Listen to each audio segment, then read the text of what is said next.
Oh my. Let's see, what do these buttons do again? This one. That does that. That does that. Alrighty. Remembering my keybinds. There's other ones that I don't remember what I set them to.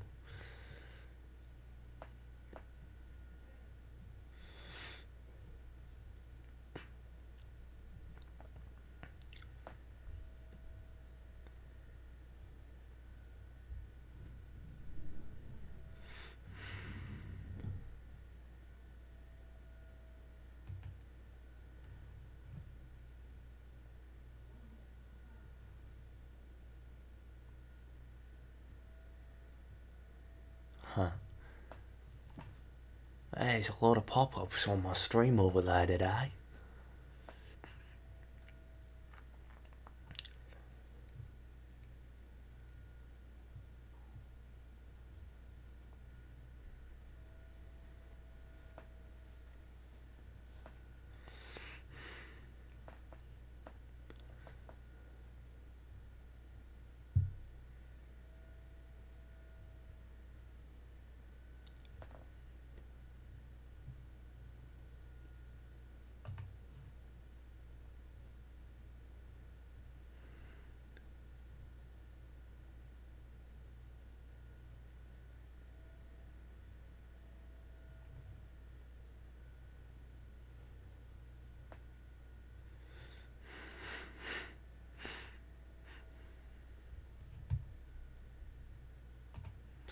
Alright, fun. Pop-ups about sharing my personal info. Thanks, Twitch and parent company Amazon.co. Anyways. Hello there. I am playing Jump King. As you can see, this is my third playthrough, my 18th attempt, or rather, session. And I am currently 16 hours into this with 22,000 jumps and 2,000 falls. 1998. Remember that. It'll be on the test. Oh dear gosh. Ground cap shoes. Not nearly enough silver coins. Makes me feel like either I've missed a lot of things or there's another area coming up.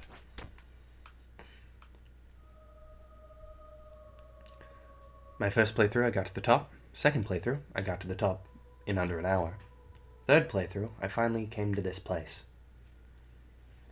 New Game Plus. I have spent a lot of time thinking about what is happening. I don't know if this game has lore, but I like to think that it does.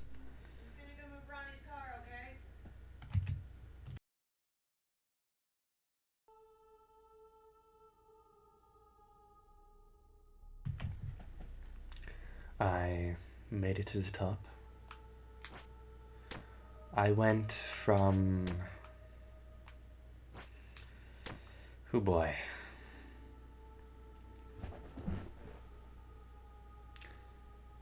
I was just a jump knight, a jump man, who found himself at the bottom of a legendary mountain that was said to hold the Babe of Legends at the top.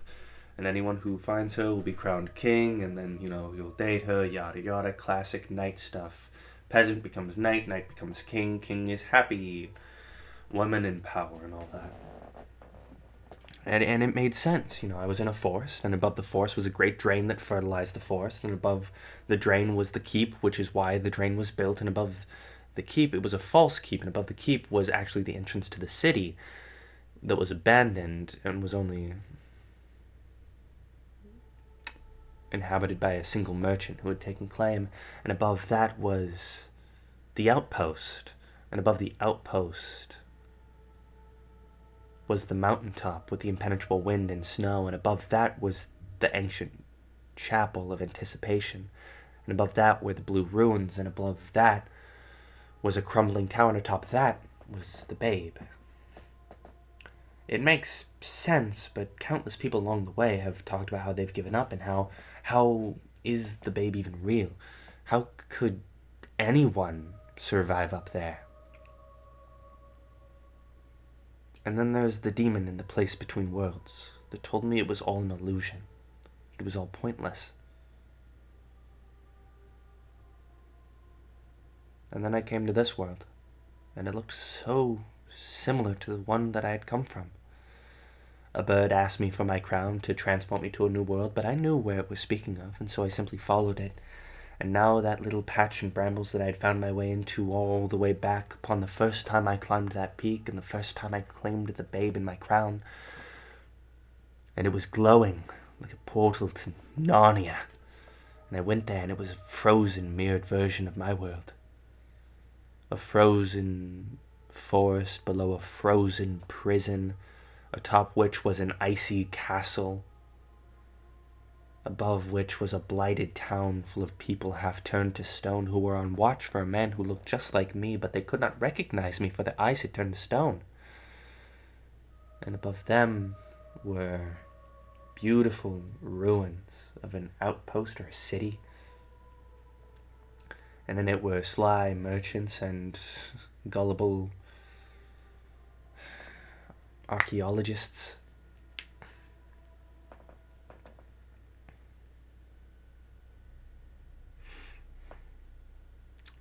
And then the Mountain King's illusory forest, as if it was there to protect something, to stop someone. The Mountain King, he said, he did not recognize me, nor that he acknowledged the crown upon my head, and the fairies were said to enjoy my company. The Mountain King spoke of how much the fairies always wanted his attentions until I came along. Now they yearned for both of us. Quite the humble king, that one. The fairies a little bit off-putting, but always fun to play with. And now I find myself here, at the end of the illusion, a horrible black sanctum, a place of vileness. Feels like an old, rotten disease that's run its course, waiting for someone to wake it up. A vile snake who's had its head chopped off but still writhes on the floor. Something snaking up the horrible places, as if an ancient sacrament was performed here so incomprehensibly long ago. A horrible place built by horrible people that was thwarted just barely by heroes who sacrificed themselves, perhaps. Though that is just my overactive imagination telling me what might have happened. Truly, I don't know what is here. Will I find some horrible thing that I will need to defeat? Will I find a hero sword, and will I pull it, and when I pull it, this place will come back to life and finish consuming the world? Why was this place so hidden? Why did the King of the Forest protect it? Why did the people in Underberg, why were they tasked with guarding? Why did they speak of a man in blue armor, not too dissimilar from my own?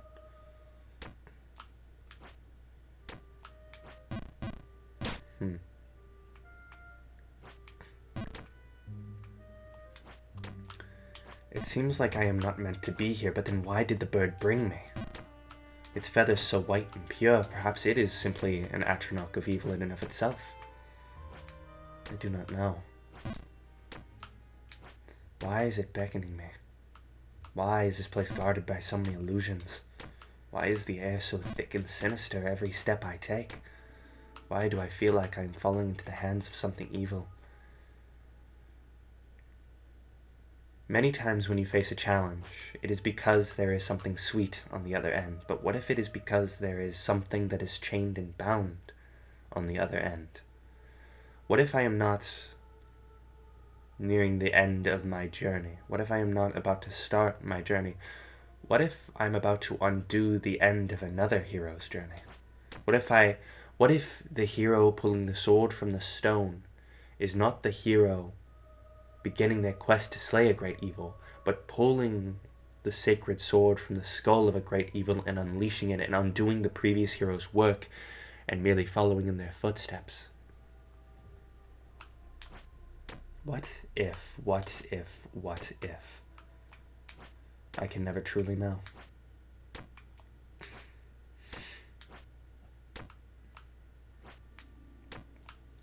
I'll simply sit here, waxing and waning poetically about things I may not even see for another week if I keep falling at this rate. One thing about jumping this far up is the vertigo. Can you imagine landing right there on the edge? Whole world fades away, and you land right on the edge. Imagine that. Landing on a post in the middle of the sky. Disorienting. Like, whoa, whoa, whoa. Except that's just all day, and in heavy metal armor. And then imagine, add the, like, illusions on top of that. Going, whoa, whoa, as the whole world fades away, and you're standing on a brick, and you don't even, because usually when you do it, it's like, okay, well, I see where I'm going to fall, it's going to be a ways. But this, you just see abyss, and you know that there's platforms below you, but it's all invisible.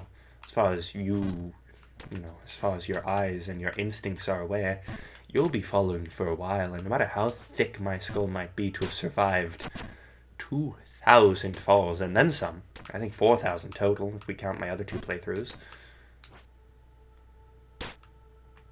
there's only so much a thick skull and a thick helmet and a magical crown can do. I do want those metal boots, though. I feel like I've missed a coin along the way. I have 8 coins, but one of those comes from my first playthrough when I came to this place. Strange.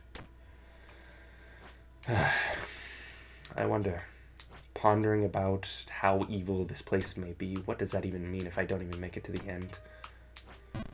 If I, say, miss this jump and go flying over the edge. Like this. See? I curse myself. Okay. These 3 jumps will decide if I spend another week on this game or if I get to the next area. Thank God. Oh, I almost undershot it. Dear God. Hello, fairies. How are you doing? Friend, pal, my buddy. It has been a while, little pixie. It is good to see you.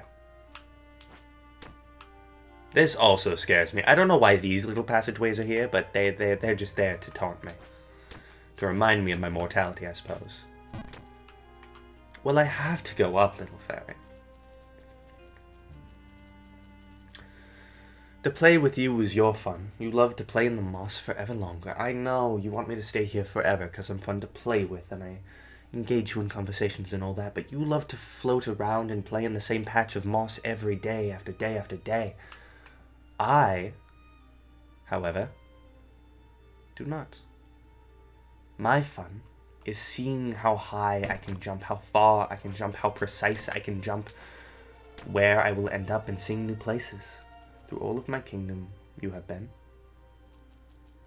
Quite a travel to make, little one. Oh. Not everyone has the stamina for a journey such as that. Where do I get all that vigor from? I guess I'm simply fueled by curiosity and vigor and the sort. Whoops. Yoish. I am the Jump King, but what does this crown truly mean if I have no subjects? If all my subjects have given up? I took this crown. For my own vanity, yes, but... Yes, little fairy, I'm back. I went up, up and up and up, past the Mountain King's territory. Hello, Mountain King. I do behold with awe. It is gorgeous. You truly are. Your beautiful throne. You're the first king I've seen sit upon a throne. I have seen thrones without kings and kings without thrones, but never before have I seen a king upon a throne. One in a kingdom that is still alive and vast. You have plants that are green, and magic that fills the air, and subjects who worship you, and you who seem so kind and mighty, and though you speak of yourself a little bit vainly, and as if you are not to be trusted, there is still a sincerity in your voice, perhaps a trickery in your kingdom of illusions, and yet, from a king to a king, I trust thee.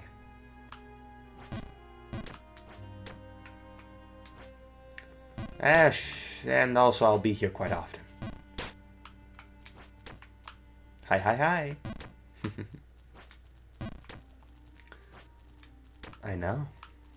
Just now they were talking about how much they don't want me to ever leave.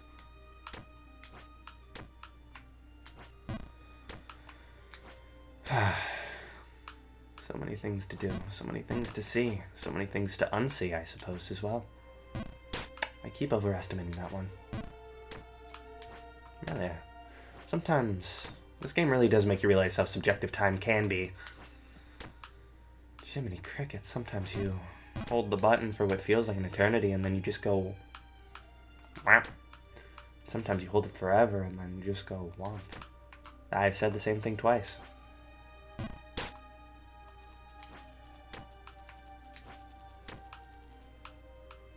Up and down you jump all over the world. Where are you going, little one? I ask myself that all the time. I'm going to new places and better places beyond. I want to see and feel and jump and fear and do all the things in between. Hey, Schnitzel.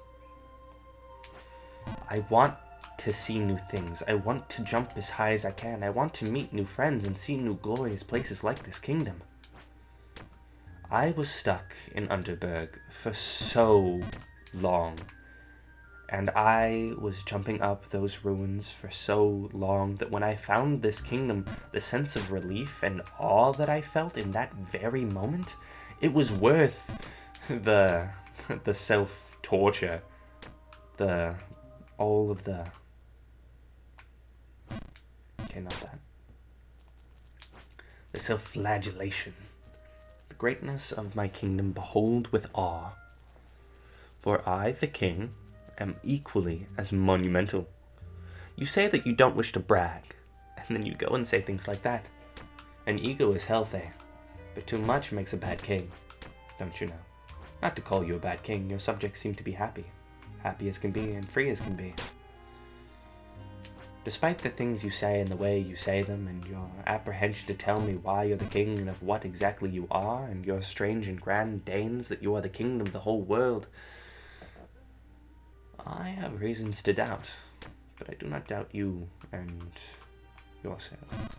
There we go. Okay, half of the front sneaker. There we go. Almost held it for too long. I love these rays of light and silver grass. I swear I hold it. I swear I held it longer.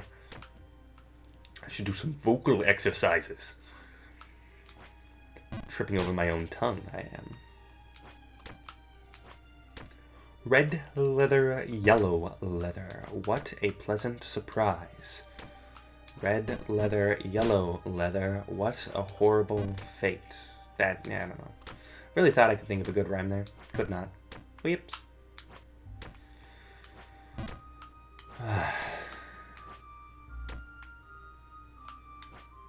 Yeah, there we go again. Land in one of the illusory walls, why don't you?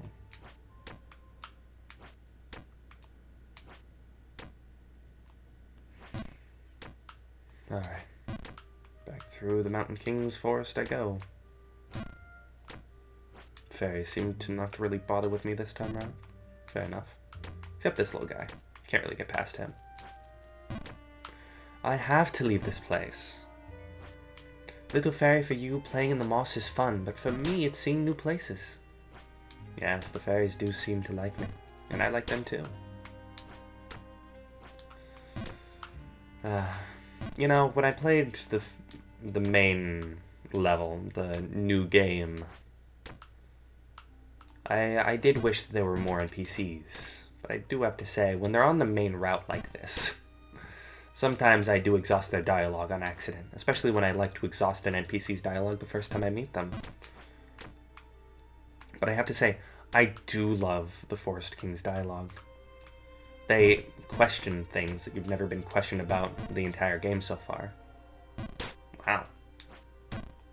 I gotta say, as frustrating as Falling That Far can be, it's also very impressive. I mean, I have to say, like, the sheer game design and level design that these jumps have, the way they funnel you set to like such a specific point sometimes, I don't know how intentional it is. I mean, it's a 2-day game, so it, you know, it's not impossible to engineer these things on purpose, but how many of these things are just happy little accidents? And how many of these things are precisely engineered where the developer spent hours rearranging pixels so that you fell to a certain spot, and 90% of the times you miss certain jumps. Because the way that each level is kind of capped off and started with a difficult jump, and how if you miss one of those jumps, you're typically funneled all the way back to the previous one, like weird little checkpoints. It's amazing how, I don't know, just this game, it feels like it's made with a lot of love, and also hatred and vitriol, but also whimsy. Like, I also really like how we get into a little bit more of the awe and magic with this new game plus. Because, like, the most whimsical thing we saw in the base game was the Crown saying, impossible to recreate with human tools, you know,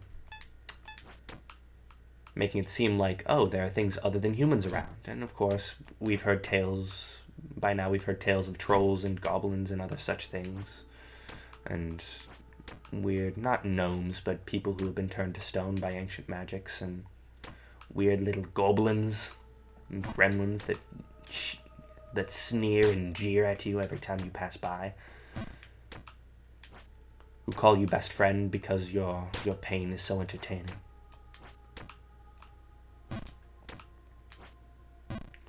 No, but this game certainly has captivated me. It's been a long time since I've played a game this consistently. I mean, I don't think I've skipped a day of playing this game, which is weird. I know, I like it. Every time I show it to a friend, they're like, why would you do this to yourself? And honestly, I don't know. There are many days where I'm like, I should do, like, literally anything else. And then I don't. And I still have fun somehow. Because I'm mentally deranged, perhaps. Or I just like the challenge. Whoopsie-daisy. I'm running out of whimsical things to say. Sometimes I feel like I'm going to burst with words that if I don't say something, I'll never be able to speak again. No, that's not quite right. Sometimes it feels as though I'm going to explode if I can't speak, that I have so many things to say.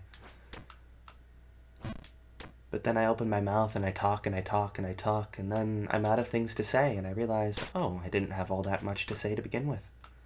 I was just really excited. Which is not bad, it's not so vain. I guess I'm just used to being around people who like to talk, and so it feels like I have to blurt out something whenever I think of something fun. It feels like I have to say it. Otherwise my friends will never hear the amazingly funny thing I have to say. Something along those lines. My room is heating up. I'm gonna have to open a window. I do pray that the allergies don't get inside too much. The closer to the top of this game I get, the warmer my room gets, and it might just be me. I might just run warm when I'm nervous. Not a lot of games do that to me. I like it. Reminds me of Kaz from Bloodborne. I remember fighting the Orphan of Kaz.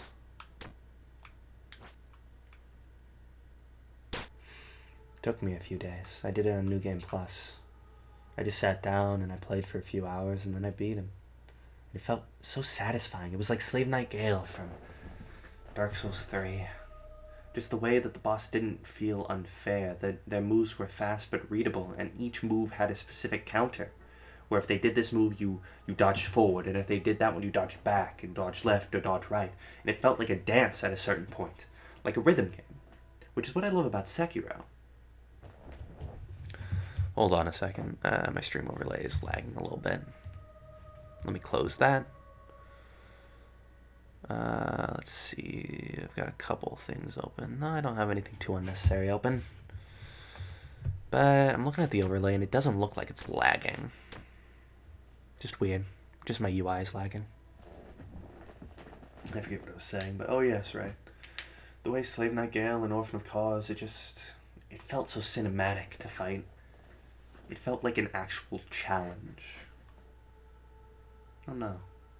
And I also love that about Shadow of Mordor, that beginning section where you don't have any special abilities, and the orcs, there's no orc captains yet. You're just in a pit of orcs, and It's just quick time event hell, and I love it. There's something about it. Where am I? There, right, here I am. That's why it felt weird. I've never made that jump before. I always cheated it. Alright. I'm gonna give myself a sore throat if I keep talking like this. The allergies have been giving me a sore throat this month. Then again, maybe I'm just sick and the allergies are just weakening my immune system to allow a more sinister, vile rush into my veins. Something like that.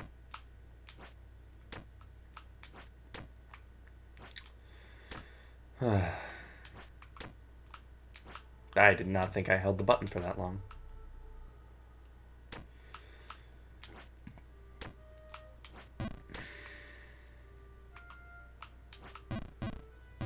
I should take a look at the dimensions of that platform one more time. Okay, where does it begin and end? It's a bigger platform than I think. I keep staying on like the second half of it. Alright, it takes up most of the boulder. I can be a little bit more ballsy with that.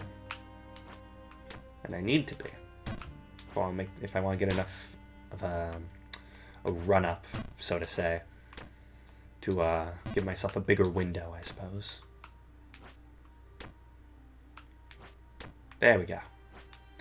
Those kinds of jumps are always easier to make when you give yourself a little bit of room. There we go. One of these days I'm going to bonk my head on that. The Black Sanctum.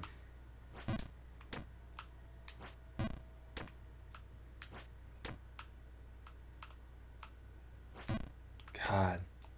Still a cool effect. The Black Sanctum. This place still gives me weird vibes. Just the creeping, like, tendril or, like, tube or whatever. It's just, like, the way it's slightly mechanical. Like, in this world of magic, you have this big black cathedral with a weird tube snaking through it.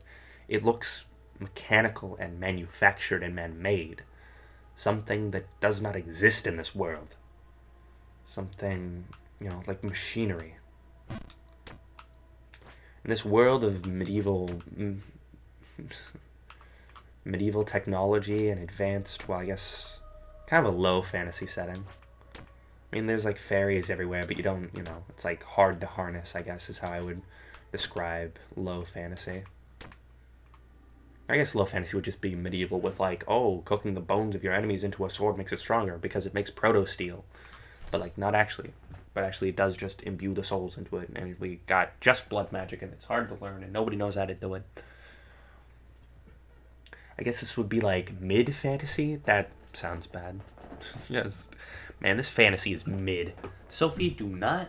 Okay, my cat's here to support me. It's getting warm in here. The throat's starting to burn.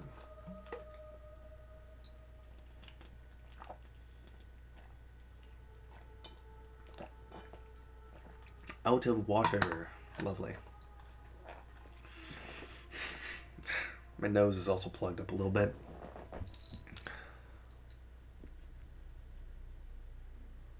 Scratching my cat. I am jumping. I am jumping as hard as I can. No, don't watch. I'm falling. I'm the Fall King.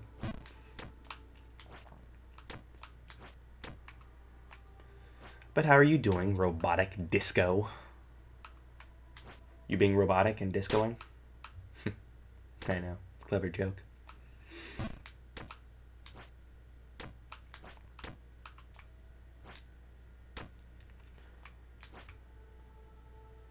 Wow.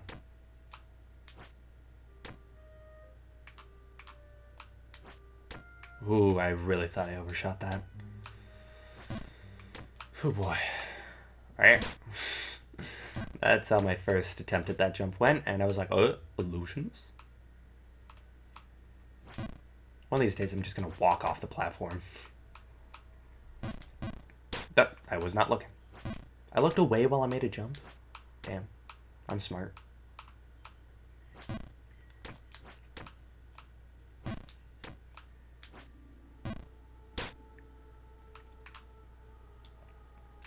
I am videoing. I've been watching videos all day, and I'm streaming, so that's like videoing. And I am also dogging. My dog bit my arm just before I got here, so, you know, nerve damage is perfect for a game like this.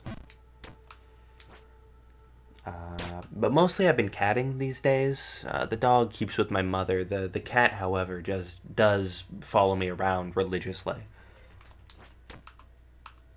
So, I guess I should change my name to Video Cat.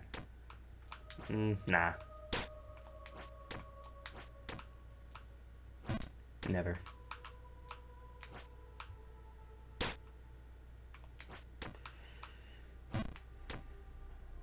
Yeah, when it's written out like that, it's not as bad as I thought.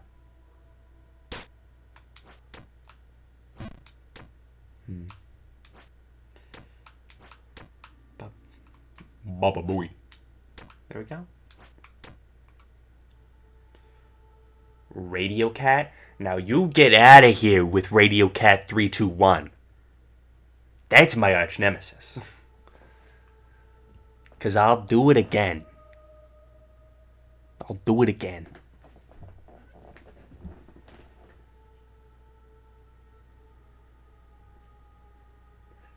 No, the opposite of video is radio. Well, I mean, if we're talking like rock, paper, scissors rules, video beats radio, but that doesn't really imply that they're opposites. You know? The opposite of video. Jeez, I don't think there is an opposite. Blindness? Blind Cat 321? Or Blind Cat ABC? ABC Cat Blind? CBA Cat Blind. No, I'm losing the thread.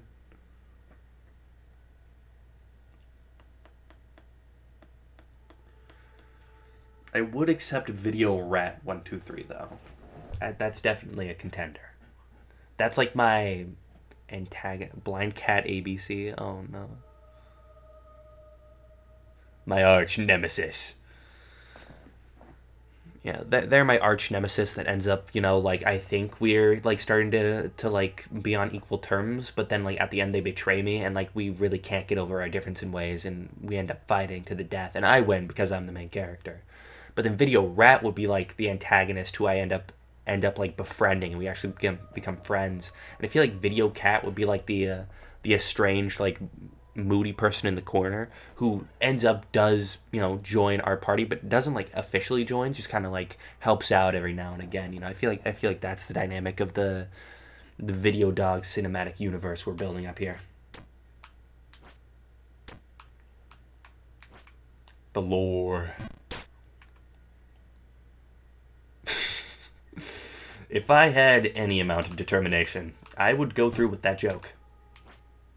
Sometimes you think of a funny joke or a funny bit, and you're like, it's not really worth it, though. It would be hella funny if I was not so tired. Whoops. I gotta pay more attention to that jump specifically. I brush that jump off a little bit sometimes, and it's a bad habit.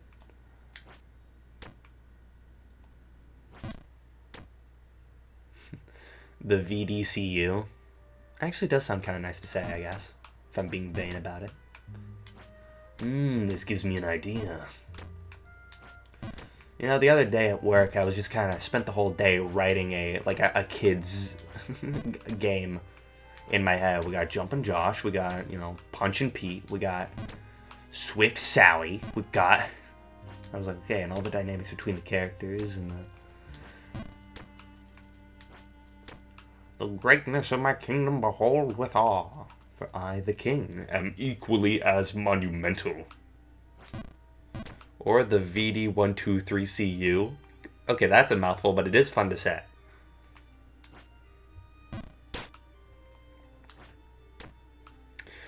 Welcome to the VD123CU.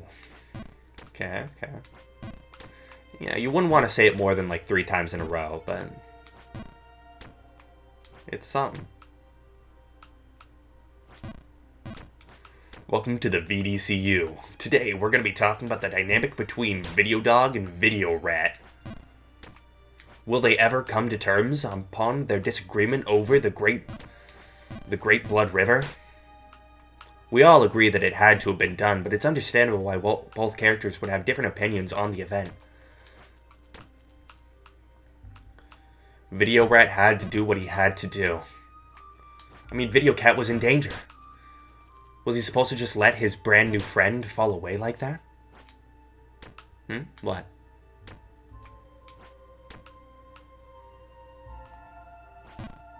You say no. Do you say that to my premise? Are you saying that in regards to something I've said? We're working on delay here. Oh, whoops. I forgot what I was doing.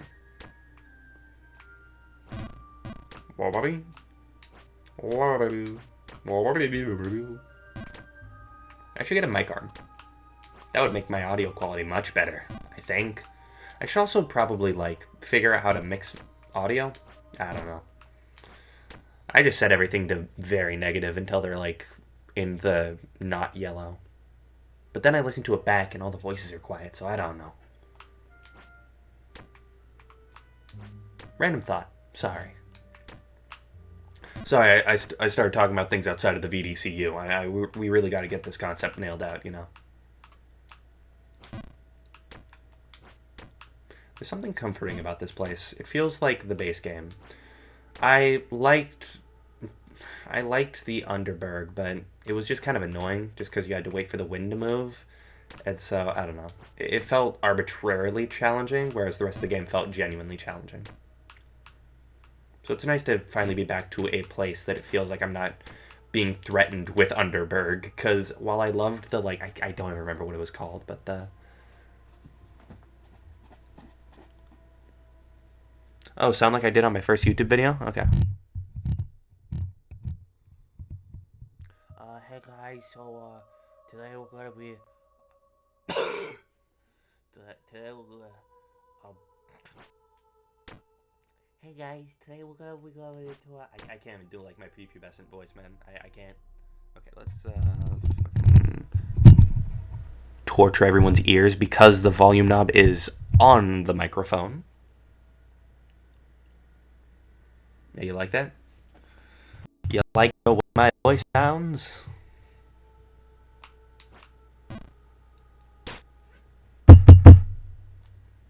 It's beautiful, isn't it? My viewership will skyrocket with these new adjustments. Thank you so much, Robot. Look, Disco. Can I call you Mr. Disco? Robotic? Robot? What's your preferred name? Mr. Disco, I just want to say that your input here has been invaluable, and you are a very valued mod and, you know, consultant and really a friend of this stream. And your opinions are always pushing us forward. And every time I feel like I'm stuck as, you know, the CEO of the VDCU, I always look to you, and you always know exactly what to say to get me right on track with the next big thing and really innovate the company. Now that might be negotiable. Now hold on a second, Mr. Disco. Maybe we take a step back. Maybe not 75% of the revenue. Okay, maybe we rate it in just a little bit. We can discuss this at another meeting. We'll write up some drafts of some contracts, and then we'll really get into this. But yeah, 75%. What are you, a fucking machinima? That was a deep cut. I don't know if a lot of people will get, but you know. Woo! Yippee! Yahoo! Oh, I get sued. Now that I can agree to. What a fucking jump. Alright. 70-30. Wait, 30-70. No, you say your score first. Right. 30-70. It's been a pleasure working with you, Mr. Disco. You jump. I'll be taking that sweet, cool 30% of revenue. Some people just don't know the width of 30% exactly, specifically. Wow. Just okay, I do love that fall because it looks like you're coming in like a comet. You're almost going vertical or horizontal.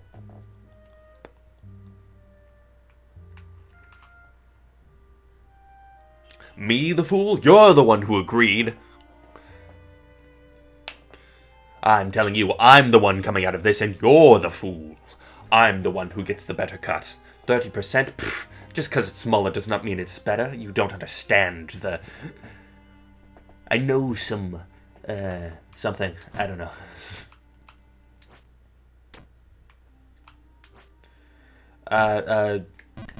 Quick, Disco. Explain why I'm cool. Explain why I'm actually really cool and you actually suck really hard. As my intern, you have to do that. As my friend, you have to do that. A good friend would belittle himself to make me feel better about myself. No, you do not. Okay, yeah, you can get my cat on the weekends if you can get her to actually come to you. Good fucking luck on that part. I got her right here. Just sitting on my desk side table. And she is not going anywhere. Physically, I cannot move her.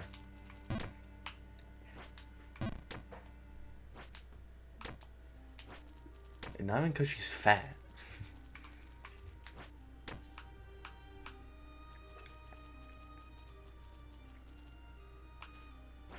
I'm going up, Sir King of the Forest. Where else do you think I'm going? Look at that. Get a load of this Mountain King saying, where are you going? Up, obviously. Pfft. Some people. Also, by the way, Mr. Disco, could you tell me, is my audio mixing good? I cannot tell. Ha! You think you can win my cat over with cat treats? Probably. We don't give her a whole lot because she's fat, and we give her, like, cat food instead. Hey. Ha!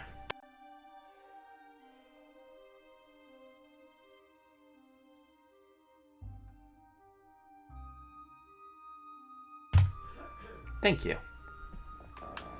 Yeah, because, like, on the dashboard it says I'm peeking into the red. Meanwhile, the game's staying just below, like, yellow.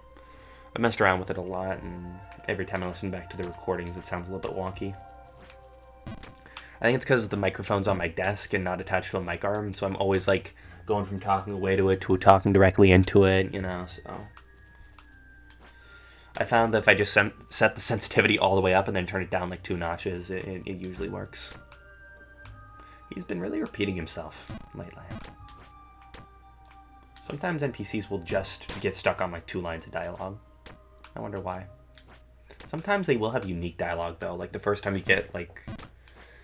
There's this one NPC who I surpassed, and then, like, I ended up getting really unlucky and, like, sucking.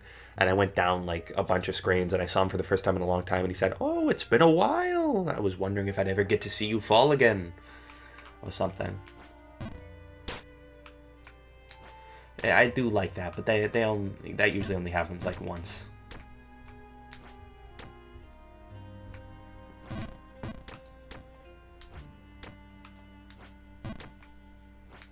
That jump really isn't that difficult, I think. I don't know why I'm messing it up so much. Because I suck.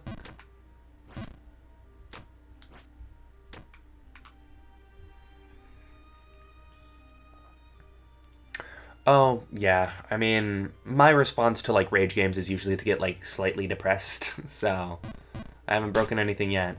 There were a couple days where I was just in Underberg, where I would just be chilling out in the ruins, and then I'd go dink donk, all the way to the bottom of Underberg. Like, gosh, damn, there's just no safety net between those 2 levels.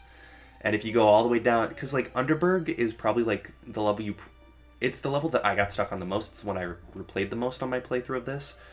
But, like, I'm fine with the rest of the game. Just Underberg, it's a really fun level. It's got a lot of NPCs, which is...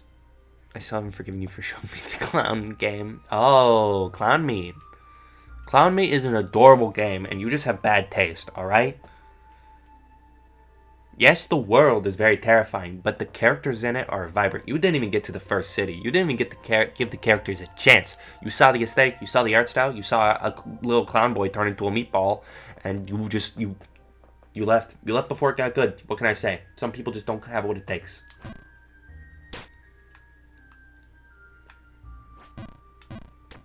Huh.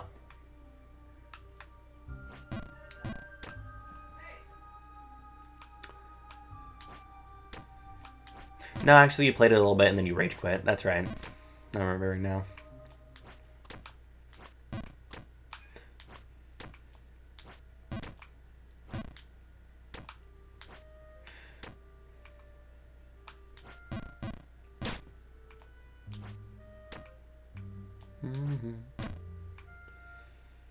Right about there.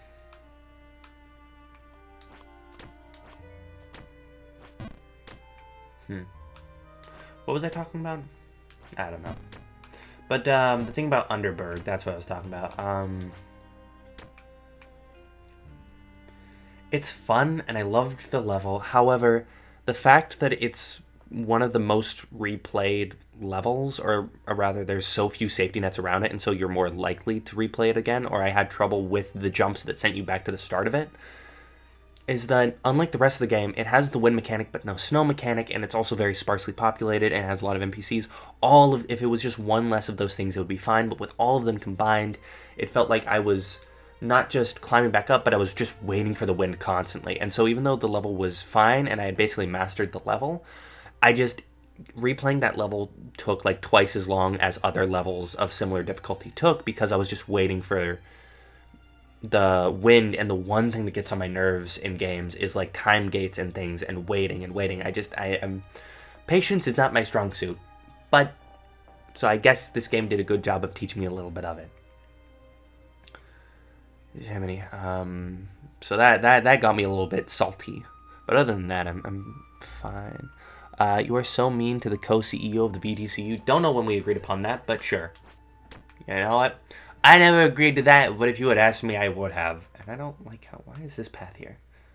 Sometimes this game shows you a thing, and you're like, what, is something over there? And then there's not anything, and you feel like a fool. Oh, back to the Black Sanctum. Again, this really gives the vibes of something horrible. And it's perfect. I love the art style of this game. It's gorgeous. I've been wanting a skill-based game for a while, but, like, Sekiro just wasn't quite scratching the itch.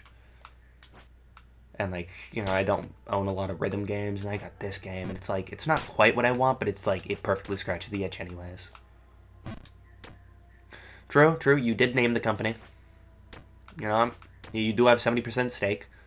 You have 70% of the revenue. You named the company. You kind of came up with the idea of the company. But I'm the CEO. And I say that you are the co-CEO. Because I respect you. As my friend, I love and I respect you. As the man who gave you 70% of this company, I'm going to have to ask you to step down. Remember, kids, never let your shareholders get more powerful than you.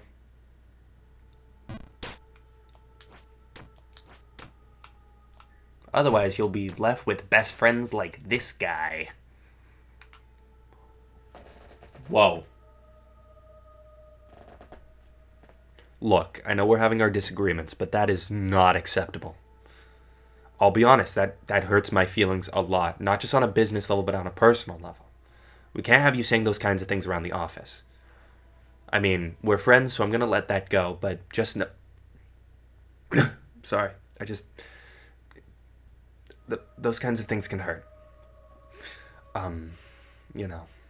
Just don't say those kinds of things again. Just, like, not around the other employees, all right? I don't think they could handle that kind of thing. We don't want another lawsuit on our hands.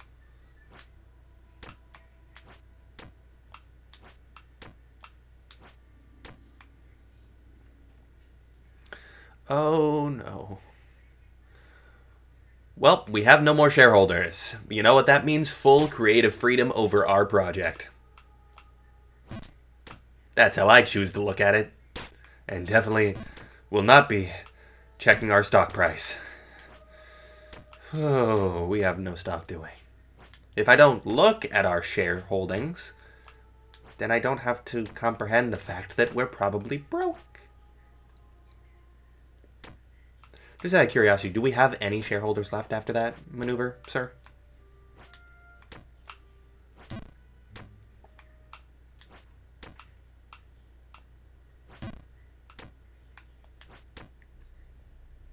we are a public company. You submitted the paperwork for us to be established as a proper company, right?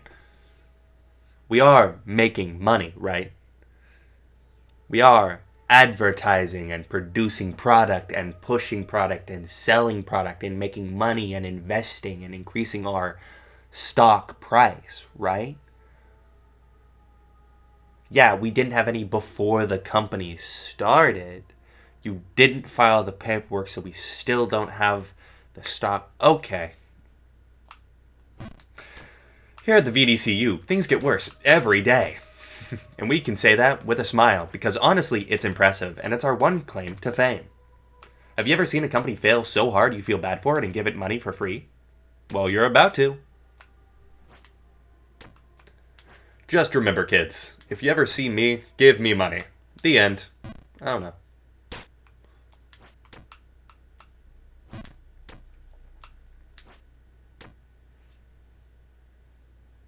Smart one? No. I'm the guy who's just like streaming to like 2 people. Come on. I'm the advertisement guy, I think. I don't know. I'm the face. I'm the voice. Smart one? Charismatic? I wouldn't call myself that. Honestly, don't know why you let me have a mic. We never really agreed upon. I'm pretty sure we agreed you were gonna do the paperwork, and I was gonna do like the whole streaming thing.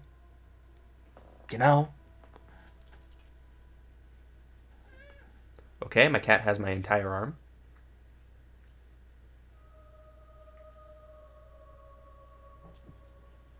My entire arm is in her mouth. Okay. Damn. 17 hours.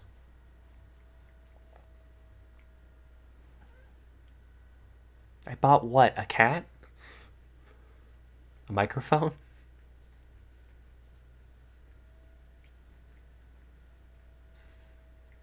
You keep making these accusations, and because we're on a delay, I never know what you're talking about. You see, you call me the smart one, but I never know what's happening.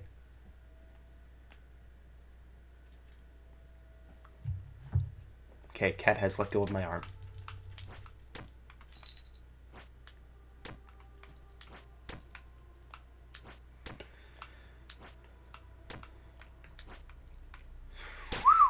Okay. Probably shouldn't whistle. I don't think that's healthy for the mic.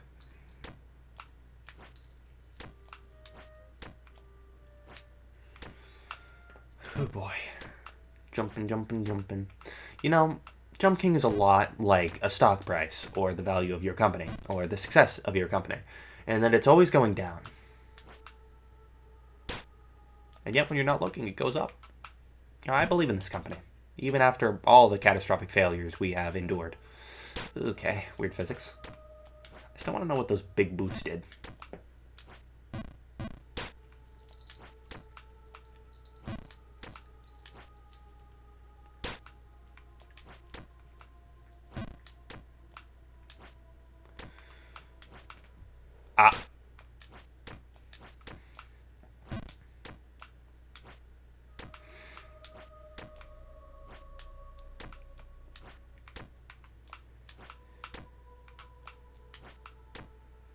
I gotta stop moving. The ice levels taught me to move while I'm jumping, and I need to break that habit.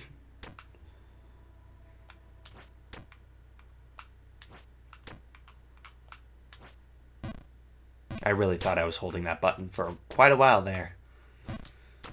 This game has really taught me I have no internal clock, eh?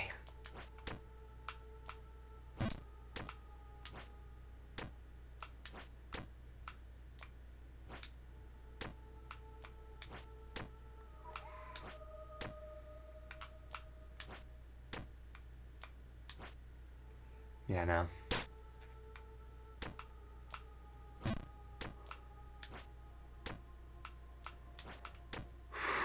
Jesus. I keep moving around while I'm in midair, even though this game doesn't have midair controls. This air is mid. I'm so sorry. I should not have said that. I mean, that's a violation of HR right there.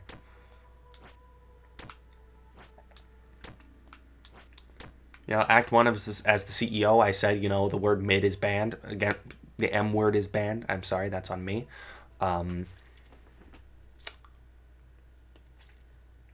And there I go, just breaking the rule. And that's really poor of me as like the as the CEO and kind of the de facto leader and the kind of the one everyone else looks up to. You know, the most important, the coolest, the most charismatic guy in the company.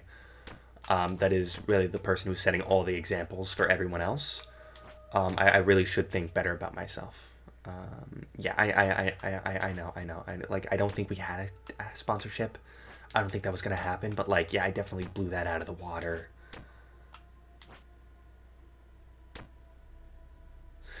Yeah. Our sponsorship. Yeah. That.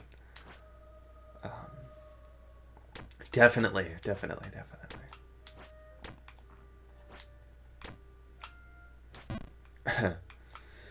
You see, we agreed to like a 70-30 like revenue split on like the basic stream, but the sponsorships were all gonna go to me under the like thing. So just so you know, like 70% of the base revenue, and I get like all the sponsorship money. Okay.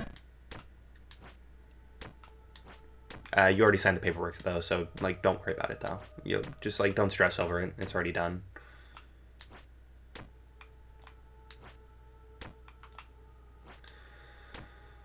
Seriously though, this game though, like, am I about to uncover? It feels like some kind of cult like did something, and then like it was consuming the world, and then it stopped, and then it just kind of became like a benign tumor at the top of the world that's like fucking with reality, but it's not ending it. So people just like kind of live on, like the fact that humans kind of like blush. You know, it's like it's something that doesn't hinder your ability to survive, but also doesn't help it. So it just kind of permeates itself, and so like this structure, it's just been sitting here guarded by the people of Underberg and obfuscated by the king of the mountain, and then just sitting here and not even rotting. This thing is not even alien, just wrong.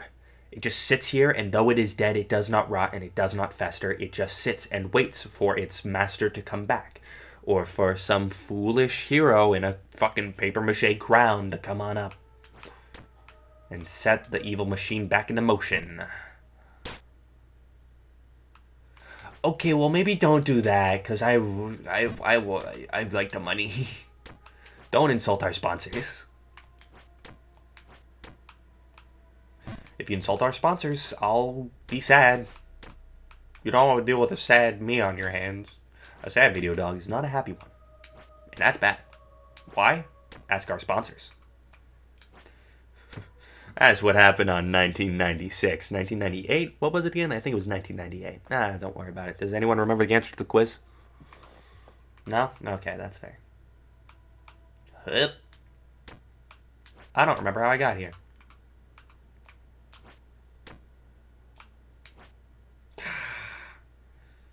I gotta remember that one.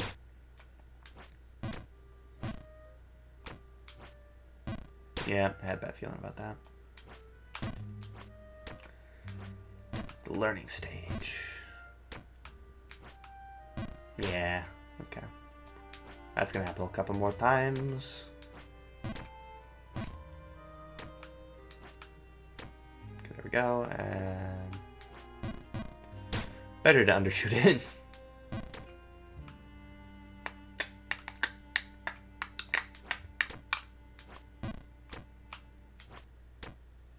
Why did I know that was there? I guess there was like a weird line there.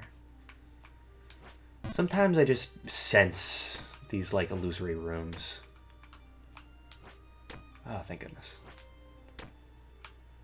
Sometimes I just look and I'm like, that's not real. I think it's because like you can kind of see an outline there. There's like a line where it's like a brick. There's a line where everything else is like a rounded like stone.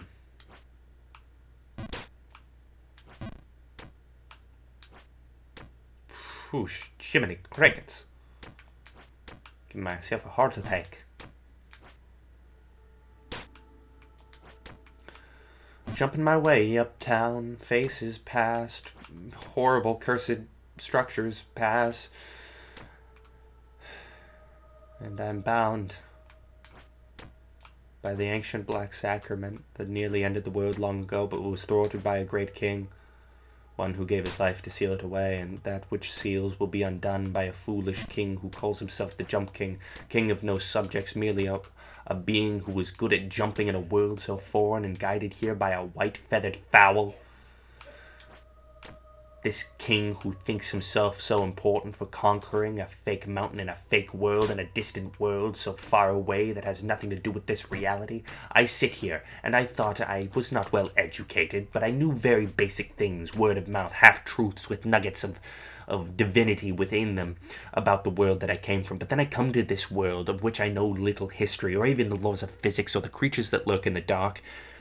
And I claim myself to be a king from another world, and I come here and I jump, as I did in my world, expecting it to be the same but slightly harsher. And I find myself wrapped up in ancient magics. This world is not dead like mine was. This world is on the precipice and doesn't even know. What a fool I am. Jump king, jump fool, foolish king of fakeness. That which I saw, that demon I met, he was right. It was all an illusion. It was all fake. Those who think they have reached the top are the most foolish and wingless of them all. There's nothing I can do now but jump. Oh, I'm so sorry, shareholders. I didn't know you were in the room with me. Sorry, I just kind of black out sometimes. Anyways, I'm thinking about for quarter 3, we're going to be increasing our revenue exponentially with our latest new innovation. So, we're going to be implementing the new Phase Zeta plan soon. Like the name? I do. Mr. Disco himself picked it out. I know. That fella has just a way with words. I think Plan Zeta is perfect for our implementation of how this is going to go. So first, we're going to introduce the brain parasite into the local water supply, and it's going to worm its way through. Don't worry, it's untraceable by the government. We have government technology, and we have found that it does not affect the brain worms. And so we simply permeate that through the whole thing, and bada bing, bada boom. They like soda, 1% more. So what are you saying, sharks? Are you ready to invest? Because I'm ready to drown. I really thought I overshot that.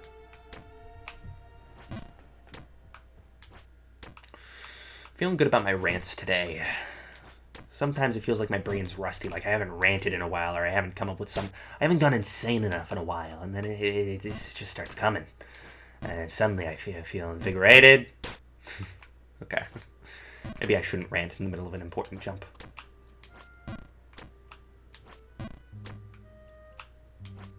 What do you mean, tell the government about the plan? Disco, did you tell... One moment, shareholders. We just need to speak in the other room. Are you fucking telling me that the government knows about what's happening? Are they on their way right now? Again, my progress in Jump King represents the stock of the company. Vaguely. And I've just fallen further than I have in a little bit. Hi.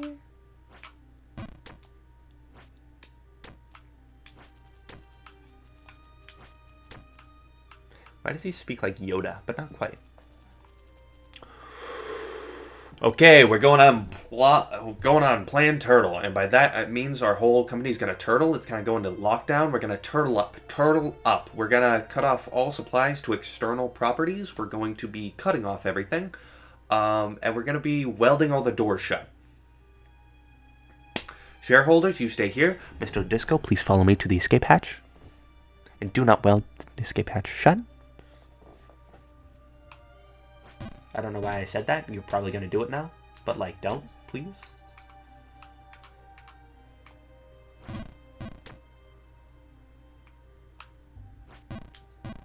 Almost. Okay.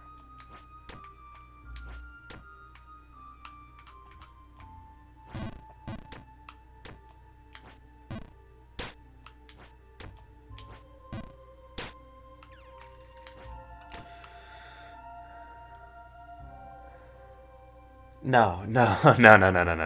You weren't supposed to buy an escape hatch. I installed an escape hatch, okay?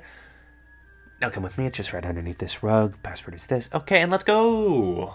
And then they escaped through a tunnel, I think.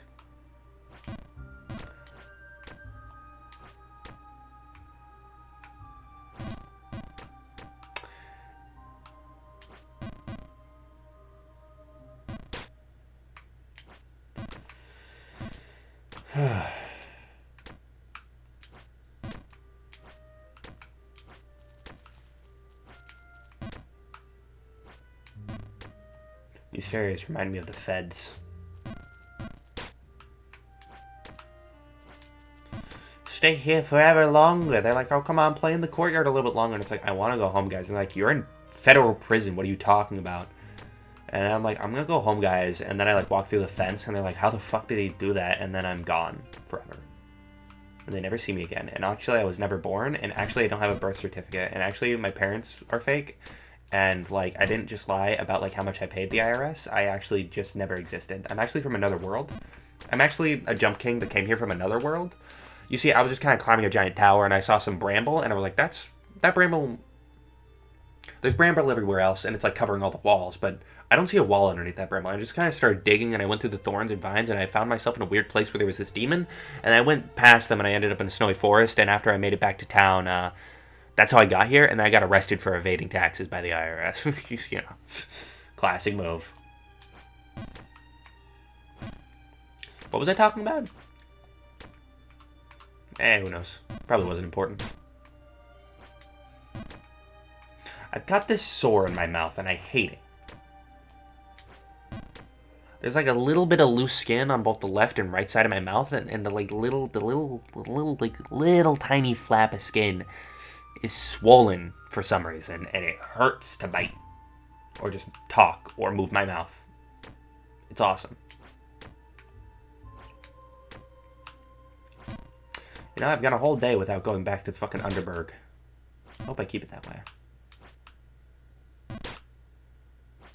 I ain't going back to Underberg. You'll have to take me dead. You ain't getting that sweet bonus for bringing me back alive. I ain't going back to Underberg.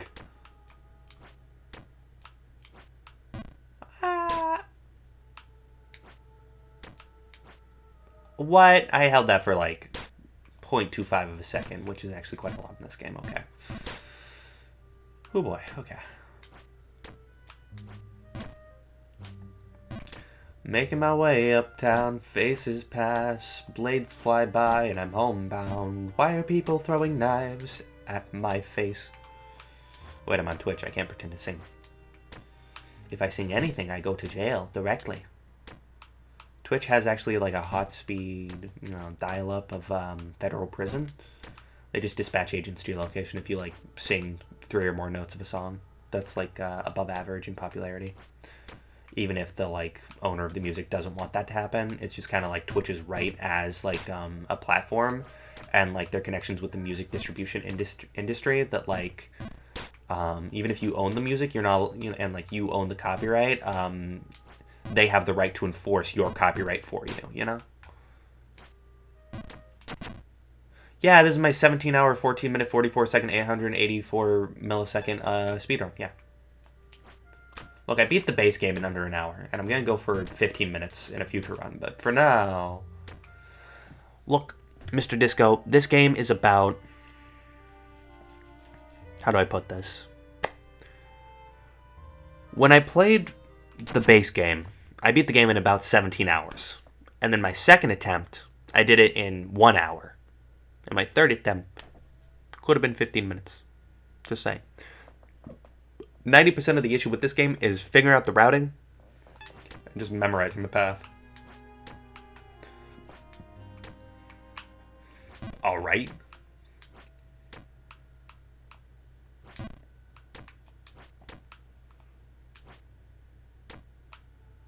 But yes, this is a speedrun.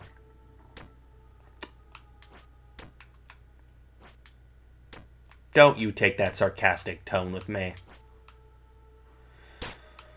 I've lost my mojo. I've gone into that mode where it's like, okay, my beginner's luck and like my first time luck is running out, and now my brain's going into analysis mode where it's just fucking up on purpose to see how it works, and then I'll slowly get progressively better.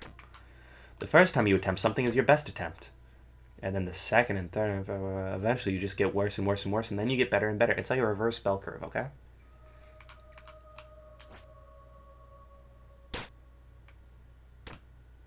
It's like if you ever played a Dark Souls game, you know what I'm talking about. If you ever played goddamn Geometry Dash, you know what I'm talking about. If you ever played any game or done anything that requires skill, you know what I'm talking about. Beginner's luck is very real. I got a strike the first time I bowled, and then I got like 2 pins every other time I threw the ball that night. It's great.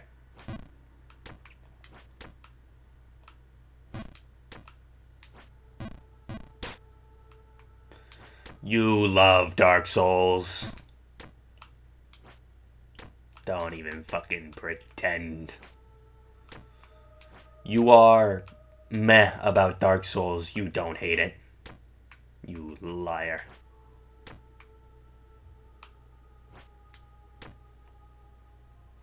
No, not really any weird maneuvers I can pull off here. Okay. Oh! Can we get pog champs? Can we get pog champs? Can we poggers? Poggers? Poggers? Oh my god. Okay, and I did do it right. What the fuck is this? Why am I following this mechanical sausage link all the way to the top? Chat? Chat? Chat? Chat? Where the fuck am I? What?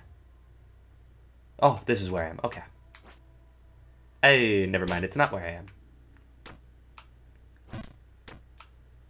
Chats, can we chat? Can we get a reverse pog champ? Can we get a sad champ? Can we get a mega lol at my tragedy? What are some other streamer terms? Can we get my IP address being leaked to wiki.com/airplanes, I guess.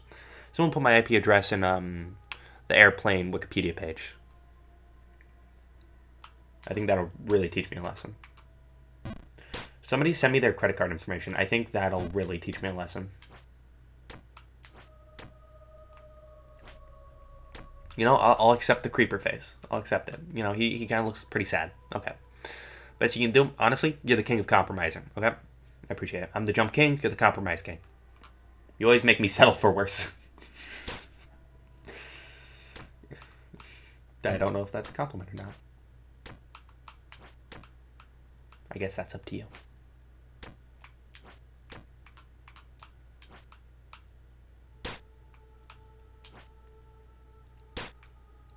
This is what I've just been doing for the past, like, few weeks. Just this. Like, not even this. I was, like, several screens below this point. But just for, like, a week straight, I've just been doing, like, this kind of stuff. Hey, yo, is that Yago? That's a little bit of an inside joke for you folks. Nobody here is going to get it. What even is that emote? Smork. Okay. And Schmork. Look at my little King Groove. Alright. Back to climbing the Black Sacrament or whatever. What is the Black Sacrament? That sounds very familiar. Is that Fullmetal Alchemist? No. I don't remember. Jump in up this clearly not evil castle. Man. Whoops, a daisy. Just my luck.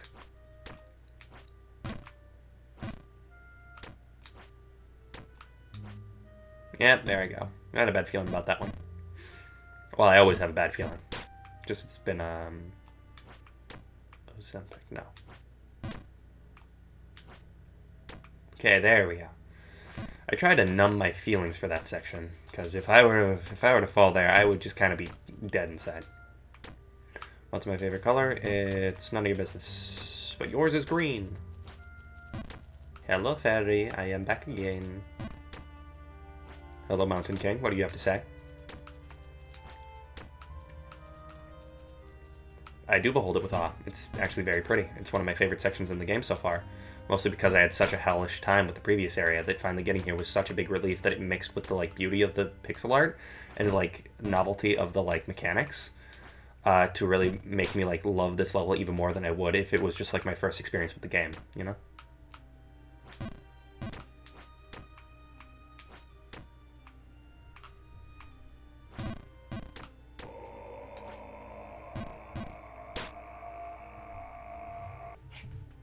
Excuse. Holy fuck. Hi. Oh my god. Not the sound you're ready for at the moment. Oh my god. I'm in the house of the Mountain King, and I thought something was coming for me. Oh my god. By the way, I am streaming. Oh yeah. Oh yeah. I think I got a notification on my phone Yeah. already. Well, welcome to the party, good sir. The third CEO has arrived. Um, Mr. Robotic Disco is currently in my chat mocking me. Oh. Oh yeah. That's good. That's good. Mm-hmm. I do. Is that what I do when I come in your chat? I can't remember. Sometimes it really depends on the day and the mood. You'll say like one or two things, and then you'll kind of like stop responding. Yeah. Um, I mean, usually like recently, I remember it's like I'll just have a lull in class, and I see you're streaming, so I'll just like hop in to chat like one thing, and then I'm like I gotta duck out because class is still happening. yeah, But I think that's the second time you've given me a heart attack by joining a call I'm in without me noticing, and then just playing a sound effect. Or like oh you god. went AFK for a long time, and then that's how you came back, and I was not expecting it. Don't call me that, Disco. uh, Midio dog. I will kill you. We've had so many talks. The shareholders aren't going to buy any fucking stock if we keep using words like that. That's not acceptable in this era of marketing. I don't recognize that soundbite. Did you add that recently? but not recently. Goblin mode? Uh-oh. I'm currently in the Hall of the Mountain King. Do you want me to stream to you, or do you want to join my live stream? I guess I could put you on Twitch on like my phone or something. I can just Or, stream to Discord if you want. nah, you don't need to do it. Cut my stream in half. Cut my bit rate into thirds. Yeah, yeah, no, I'll do Twitch. Twitch. No, oh, it just opens to Mandalay Gaming. Oh, that's funny. I wonder why. What do you like? Do you like that extremely popular and charismatic person above me, your good friend who doesn't know how to stream? He's the only guy I actually like watch on Twitch Mhm. when he comes on. Mostly just because he doesn't come on very often. I don't call it that. Hold on, I can't. I don't think You'll I soon can be able to share join my this login. disagreement. Can I chat if I'm not logged in? I don't think so. Might depend on my settings as a streamer. Oh, I got okay. But I don't remember my stuff. It's not like auto logged in on my computer. I've lost one viewer. Um. Do I have it? Maybe I just saved on my phone. If my phone gets dunked in water, I have to reset my password on like everything, because that's where all my passwords are. Oh, yeah. I was about to say, is that just a quirk of your phone? Every time it touches water, it resets all passwords it's associated with? Yeah, there's some hardware software issue in there that just fucks Water me detected. over. It's like that software update that, made a lot of iPhones waterproof. Yeah, yeah. Or like added microwave charging. Yeah, the great thing about that quirk of the moisture thing is that you can't go to Florida. I just can't go to Florida. I have to like, anytime I leave a room, I have to change all my passwords. Okay, Twitch. Yeah. Oh, okay, okay. What? I think my password is saved on my phone.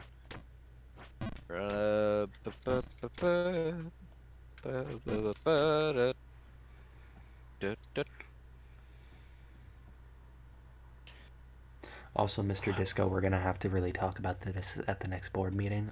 Again, your actions have been horrible as of late. You will have to be put on probation. I know you have a 70% share in the company. However, I am still the primary CEO, and I can't have you saying those kinds of things in the public chat like that. If you want to go to the director chat, you can talk, you can say as many, those kinds of things as you want. We support you in that, however, just not to the public. Thank you.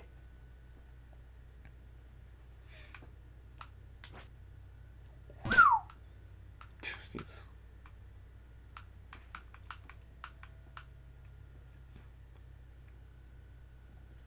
How do I mod you, sir? I don't know. It looks like Isaac's modded. Yeah. Yeah, Mr. Disco is just cooler than you. I can't believe you would dox Mr. Disco like that. Can they hear me? Can people hear me? I think so. Ah. Oh Uh, yeah, they can hear me. welcome. It's a first name. Anyway, whatever. Mods ban Big Lad Jr. No, hold on. you, Disco, no. Disco, you are a mod. You can do that on your own. Oh, God, no, don't.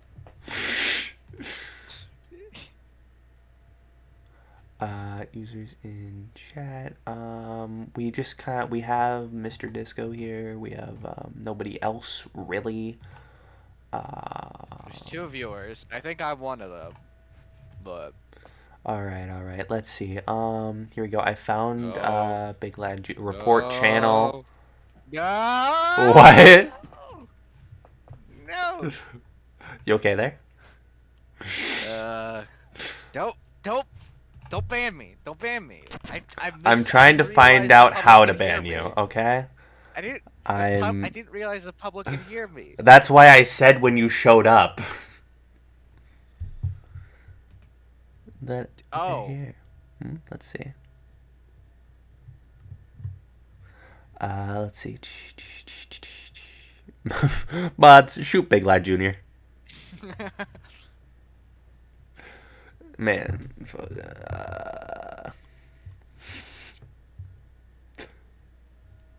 Those are all just chat filters. Do I have to go? Stop emoting. We don't do that around here. How do I? How make someone moderator? I did it once.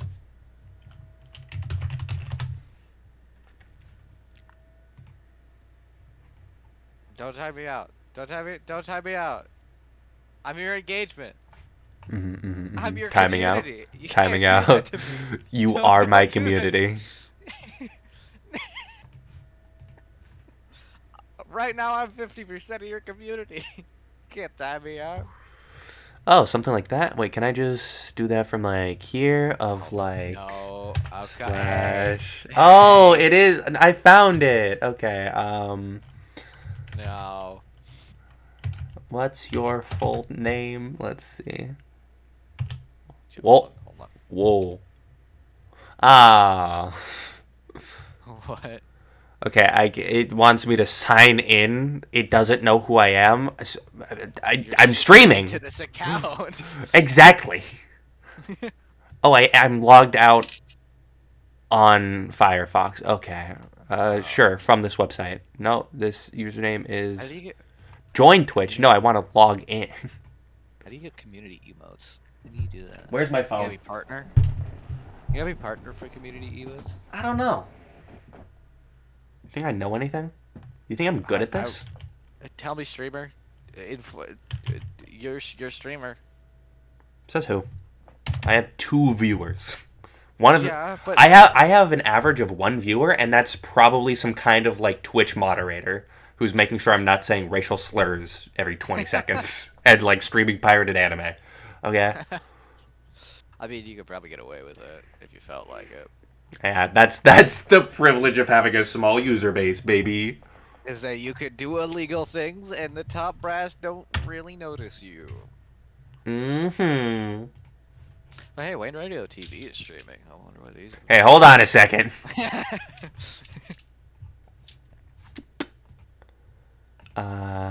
Go to my channel. I go to my chat. I go. Now I can do that. Okay. Here we are. Okay. Now what's your username? There we go.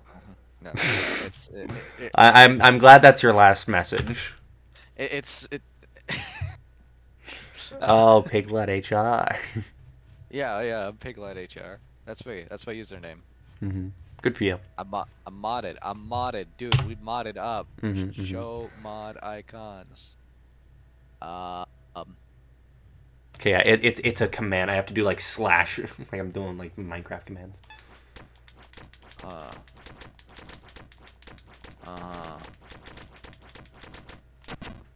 If we get like any other people in here, I don't think we're gonna be great moderators. I'm gonna be honest. Oh Well, yeah. I don't know if I'm gonna be a great.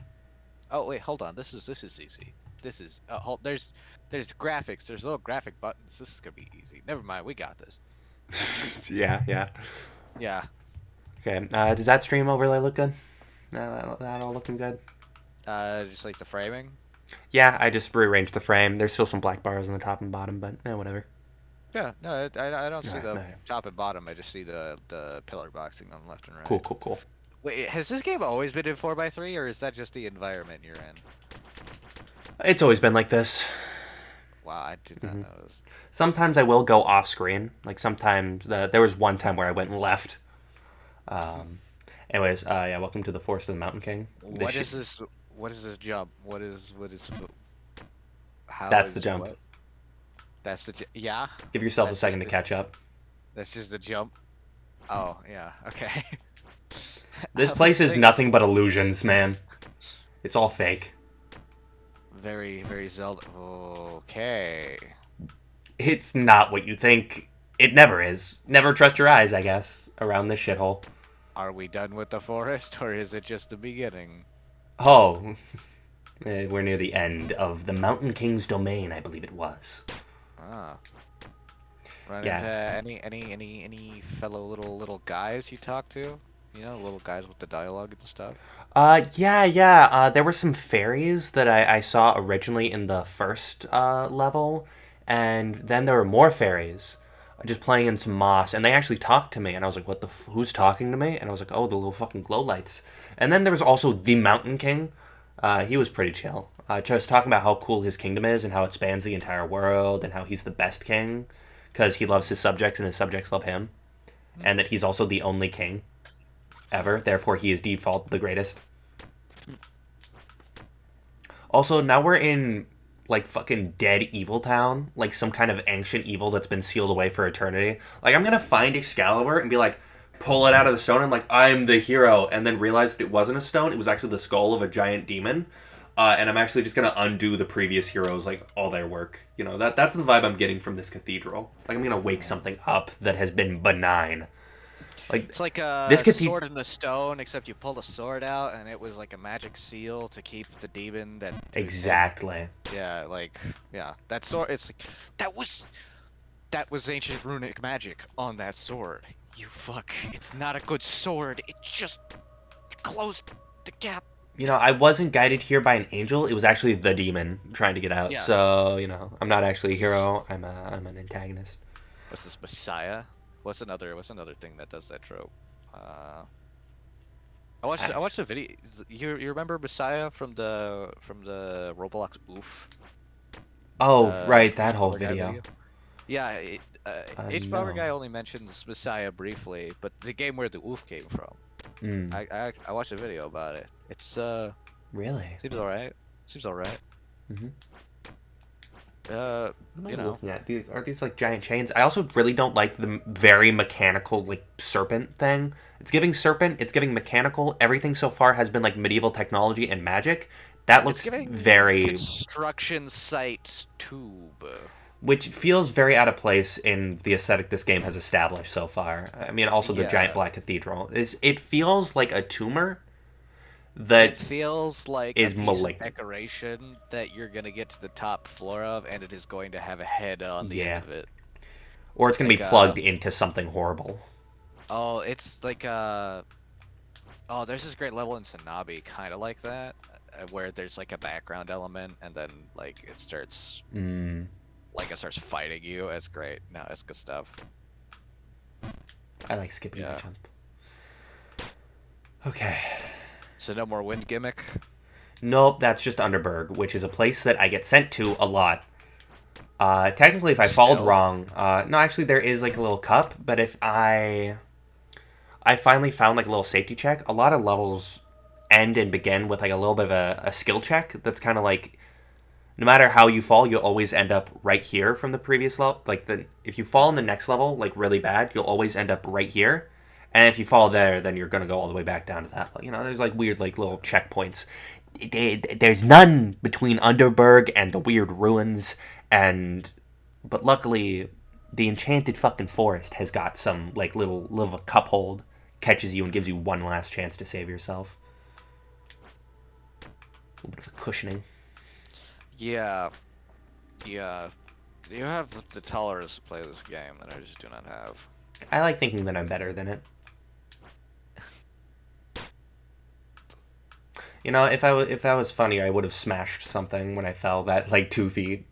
If you were funnier, you would have broken your shit. Exactly. I would have committed to the bit, and I would have been a good streamer, but a very bad owner of objects. Should get like a realistic gun sound effect, just so that like you can pretend to be angry and then and then pretend like you're firing shots at the ceiling. Have like a car alarm and a dog barking. Yeah. Get some siren sound effects you play like a couple minutes later. Or we could take that the other way, and we can make it like a redeemable feature where, you know, somebody gives like 5 bits and they can like play a gunshot. That would be good. And I just have to like duck for cover.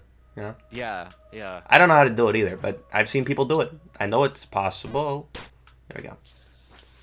Actually, I forget. This isn't actually a bad area. This is a nice area. This feels like the game that I bought. This feels like the fun game that I fell in love with and paid money for. Oh boy. Set up sound alerts with Twitch channel points. Yeah, man, if you watch me for long enough, you can get points, and you can redeem them to get the entirety of the reading of the Bible. Oh, you can't do channel points if you're not an affiliate, unfortunately. Makes sense. So you can't do even that kind of a redeemable. Mm-hmm. I don't know. Hey, come on, guys, let's get 3 viewers in here. Yo, let's go. What are the requirements for Twitch affiliate? Anyway? More than 2 viewers. Who are your friends? Yeah, well, they don't know we're your friends. We're just... These guys, unaffiliated. They just love my content. Yeah, we just hop in. We just hang out, you know? I'm viewing the content, but, like, I'm in the whatever. I'm viewing the content, bro. Viewing the content. Ah. On my way down to the cave. I'm gonna have a hard time not singing, especially it's just not gonna be great. For Yeah, don't get me fucking banned, dude. I'm not that good at singing. Can't. Not gonna get you copyright claim.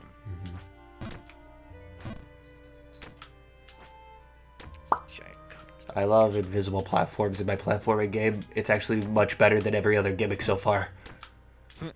It's like invisible platforms are kind of like, they feel very at home in this game, because a lot of this game is just memorizing a path and getting better at it, and like just kind of feeling out certain jumps. And so like having invisible platforms is like perfect for that, because it's like, oh well, that's kind of like the essence of what this game is, just remembering where things are.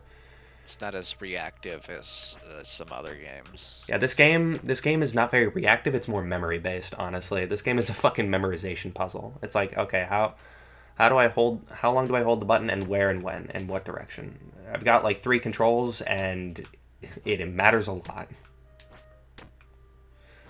Yeah, and so like invisible platforms don't really change anything if you just kind of remember vaguely where things are.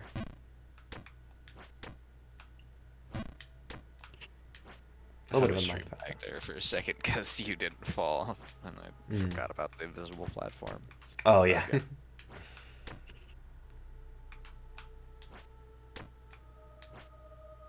Oh, I didn't think that was enough. I need to stop. Ice levels taught me to always hold in the direction I want to go, but that just means I walk off platforms now.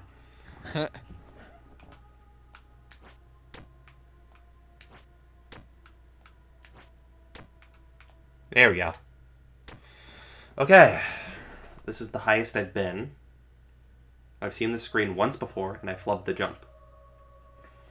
What am I doing? The jumps just look oddly straightforward in this section. Yeah, that's the difficult part. No gimmicks, no bounce, just jump, king. Yeah, it feels like we're getting into the penultimate area, you know? Oh. On me way down to the cave where the good ship would anchor.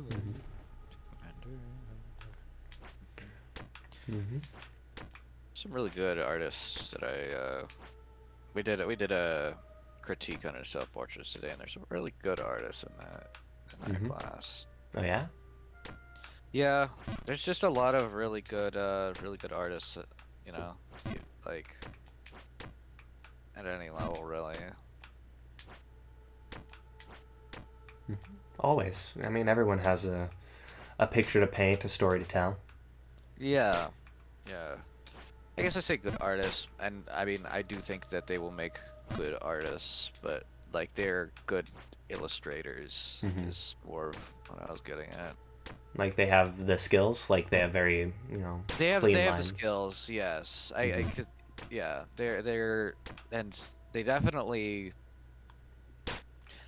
also have like a story they want to tell, but Hmm. they have the skills to tell it in.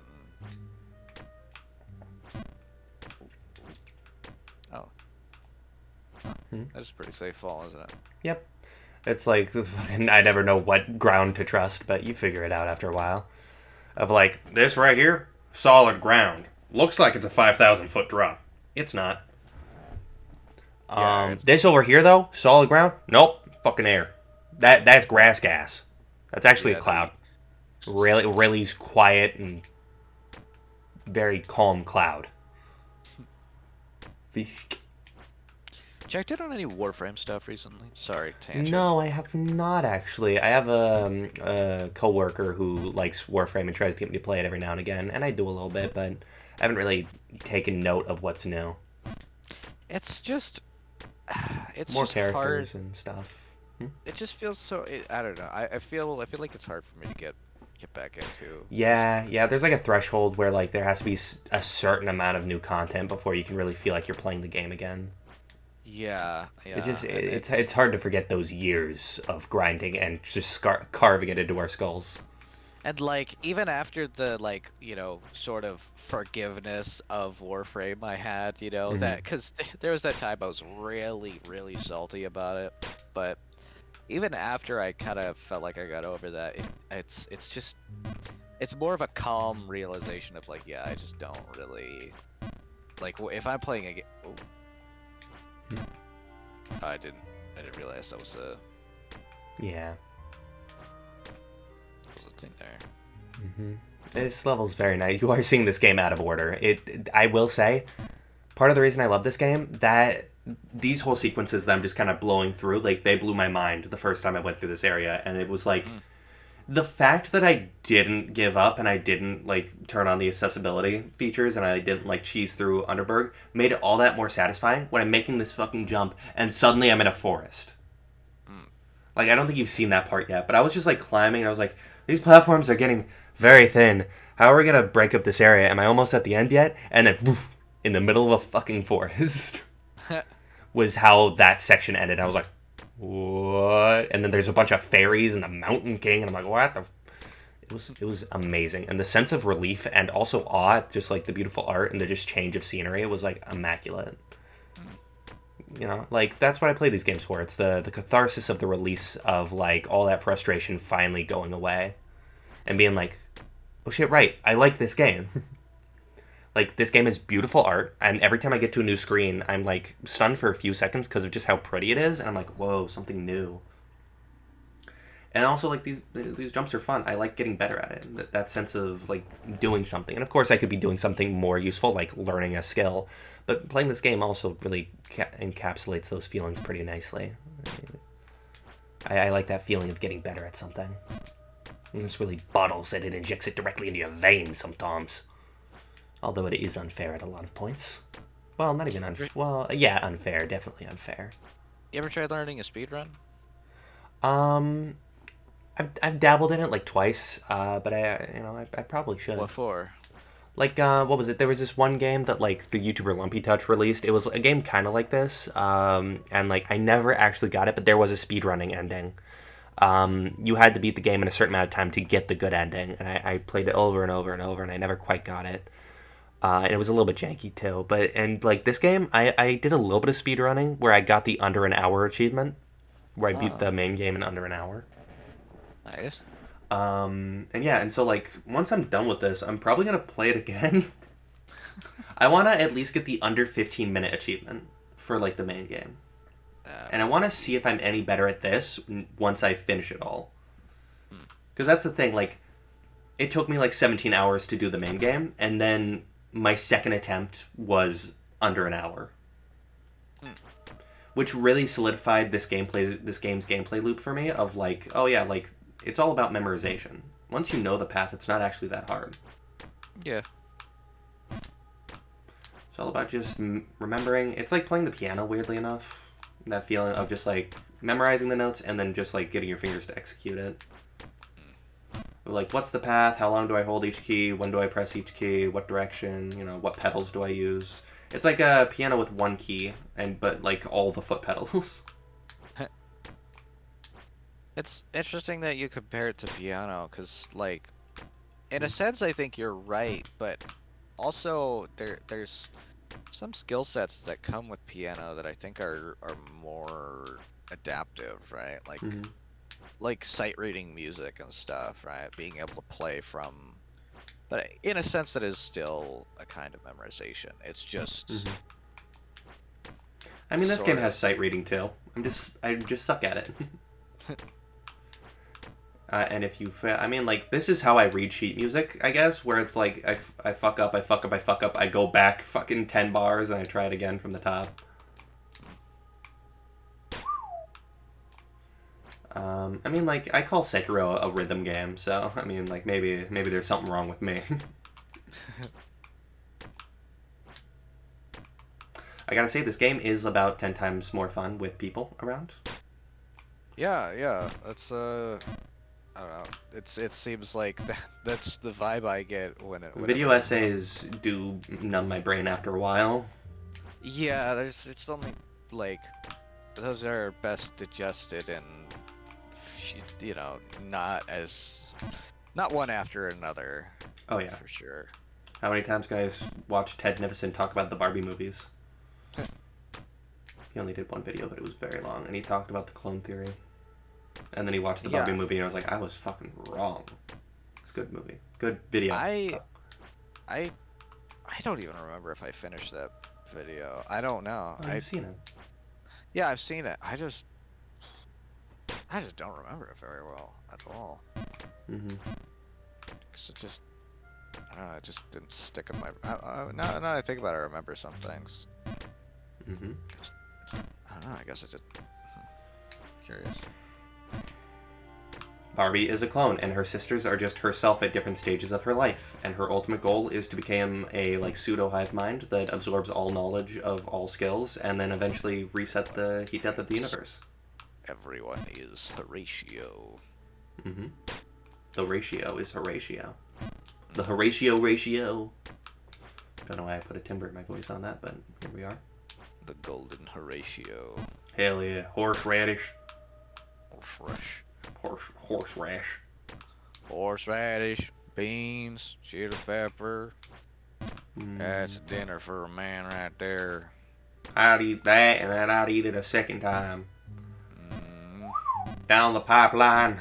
Oh, goddamn liberal agenda. Oh, no. I think your other mod might have fallen asleep.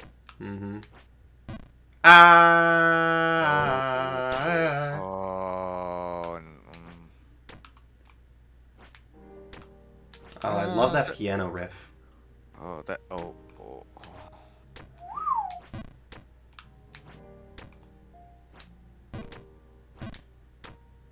Well, I won't. Okay, well, I'll just, that'll be fun. Go back to sleep, Mr. Disco, huh? Oh, yeah, it says, I'm still here. Duel? Fool. Oh, that's it. I think they're jelly that, I'm no longer responding to them and instead I'm talking to you. Well, they haven't said anything, so what's there to respond to? Exactly. Join the voice call if you want. Pull your voice for the public. I mean, or don't, it's Twitch engagement. I don't know how the system works. Yeah, actually keep talking in chat. Keep giving me engagement. Keep pushing me. Keep getting me towards that front page. Actually, I should have started my stream during a lull hour. That would have been good. I probably should have put more chat. I should have probably added the chatty tag, and then I probably could have added the... Sorry, Disco said, no, Like, to what? We've been talking for a second. No to voice chat. No to. There is a delay between the stream and our chat. You know. Yeah, yeah.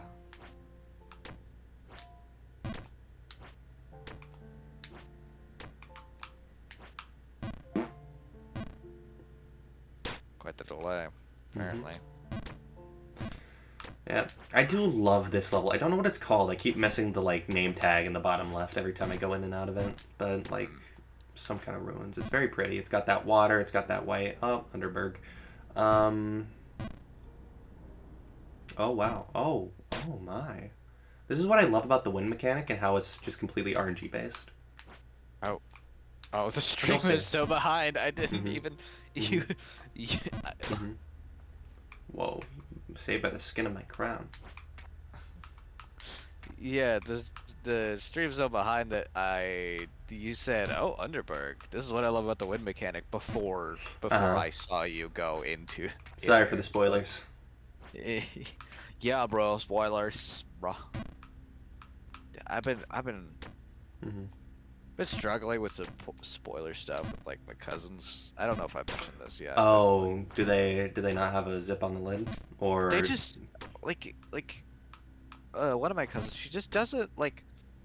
She just doesn't seem to understand like what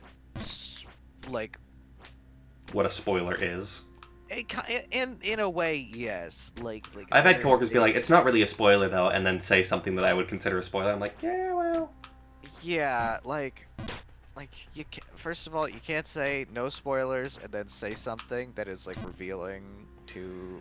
I still never forgive that one coworker for spoiling that Tears of the Kingdom questline. Fucking bastard. That sucks a nut. I could suck. Man, Breath of the Wild, like. Specifically, that was the one quest I was like, okay, so long as this quest, like, God, I love the Master Sword. I just, like, fucking, it was the one quest I was looking forward to the most, and he fucking spoils it, specifically that one. Yeah, that sucks, and it's like, it didn't even, he only said, like 2 words, but it was just enough, man. I put a lot of importance on that quest specifically. He thought it was a cool quest. He wanted to share that excitement. We had different definitions of spoilers. I let it ruin my experience of the enjoyment because I was that upset, and I still am. So I'm not giving up on that grudge. But you know how it goes. Ba ba ba. Yeah. Fuck that guy. He still comes into work every now and again, and I just look at him and I'm like, hi, because he's a cool dude. Other than that one time. Anyways. Oh, my cousin, so we were playing Baldur's Gate, right? And it's like, Baldur's Gate is probably one of the worst games to match like a veteran player with a new player. Right? Yeah, that's how I felt when I like played it with some coworkers. Where I'm like, they're just running around doing things, and I'm like, what's happening? What's happening, guys? What? And they're like, no, I just need to do this thing real quick. And they're like just doing like a whole side quest, and I'm like, hey, well, I was kind of curious about oh, you already did it? Okay. Yeah, like, they like, there's... oh, just do this. It doesn't really matter, just do that one. Oh, there's no consequence for this one. Oh, actually, you failed to check, but actually just do this and that, and then, like, there you go. It's like, oh, okay. Yeah, like, there's so much to Baldur's Gate that is, like, that is based around the sort of your like personal experience and inquisitiveness and discovery that like going into it with somebody who is essentially jaded and knows all the stuff already is a terrible time, really. It just doesn't They don't have that right. whimsy and wonder. I still remember that moment where I crested that hill in Tears of the Kingdom, and I saw that glorious thing, and I was like, what is... Oh. No, actually, I know exactly what that is. Thanks, coworker. God. Like, I felt the pieces about to click, and then I realized I already was given the piece earlier. Yeah. I don't like sequence breaking in games, and I don't like being spoiled, and they're very similar distastes when it happens, where it's like, I don't think I did that right, and also where it's like, oh, I don't think that was okay, I didn't experience that right. I don't know. Like my cousin, my cousin was like, she wanted to, she wanted to share this cool thing about Mhm. Baldur's Gate, right? But But like, then didn't let you experience it the same way. and she was like, it's not really spoilers, and it's like, that How was how cool was that for you when you first experienced that with no one else telling you about it? like there like this. It's actually it's kind of happened twice. Once through like, once through like telling, and once through Mhm. like doing. But like, so uh she was like, "Oh, no spoilers, but like, later there's this boss, and they have these like respawning enemies, and they have these bone piles, and you can push them off the ledge to stop them, right?" And I was like, What? "That's spoilers about like, I can guess what the boss is now. Mm-hmm. First of all, thank you." And like, oh, and then she said it was a necromancer later, and I was like, Lovely. and it's like, I understand. I understand that like you don't think it's spoilers because it doesn't involve like the main narrative stuff. Like I understand that's what you think spoilers are, but it's like I'm about the experience, my friend. I want and to experience the world. that moment of discovering that you can push the bone piles is really quintessential to things I enjoy about Baldur's Gate, right? Mm-hmm. Because like discovering weird solutions to problems we are not entirely equipped to solve is my favorite thing about role-playing games and Baldur's Gate and all that kind of thing, right? Mm-hmm. That's why I chose Mage Hand as a cantrip for my sorcerer. It's fucking Mage Hand, Mm-hmm. but like, I don't know if I've The said most this to versatile you tool in a before, level 1 mage's toolkit. No? but it's like Mage Hand is just that. It's that spell that I Mm-hmm. look at and I'm like, there is going to be a weird, stupid problem in the future, and this magic glowy summon hand is going to solve that problem. It's going to Mm. like it's it's this tool in the back of my pocket that I am so like that I have there God, yeah. because like I'm. Mhm. no, continue. Because I was like, I saw someone reading off some like D&D horror story posts or whatever, and this one person talking about their experience with like Vampire Masquerade, which is the game, and Yeah. you've seen H Bomber guys, or not even whatever. Um, Yeah, I've seen some stuff about the game. Sorry, but yeah, the TTRPG system, Yeah. and this horror story was like, so one of the big things about my character was like they had this perk which was dislocated heart, which meant that my heart wasn't where it was on most people. It was in the wrong spot, which meant that if somebody were to stake me, and they were to successfully hit me, I wouldn't actually be paralyzed, and I wouldn't actually like take that big damage and be paralyzed and all that.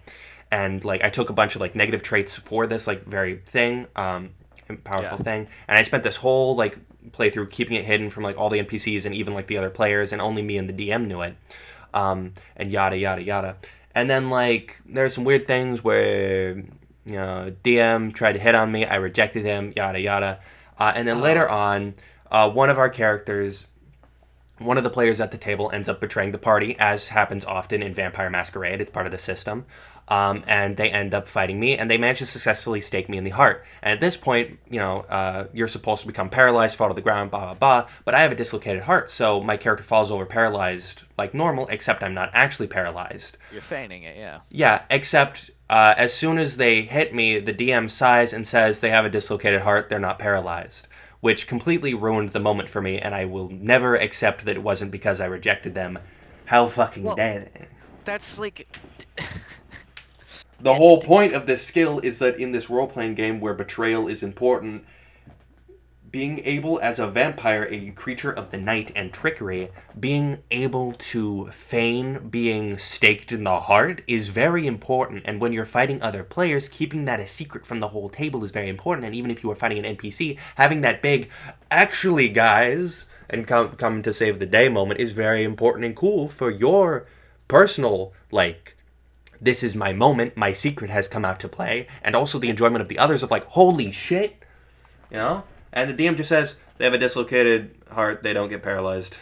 like the thing about that skill too is like that's the kind of advantage that is not good in like for the heat of the moment kind of thing, right? Mm-hmm. Like that is like that kind of skill is good with like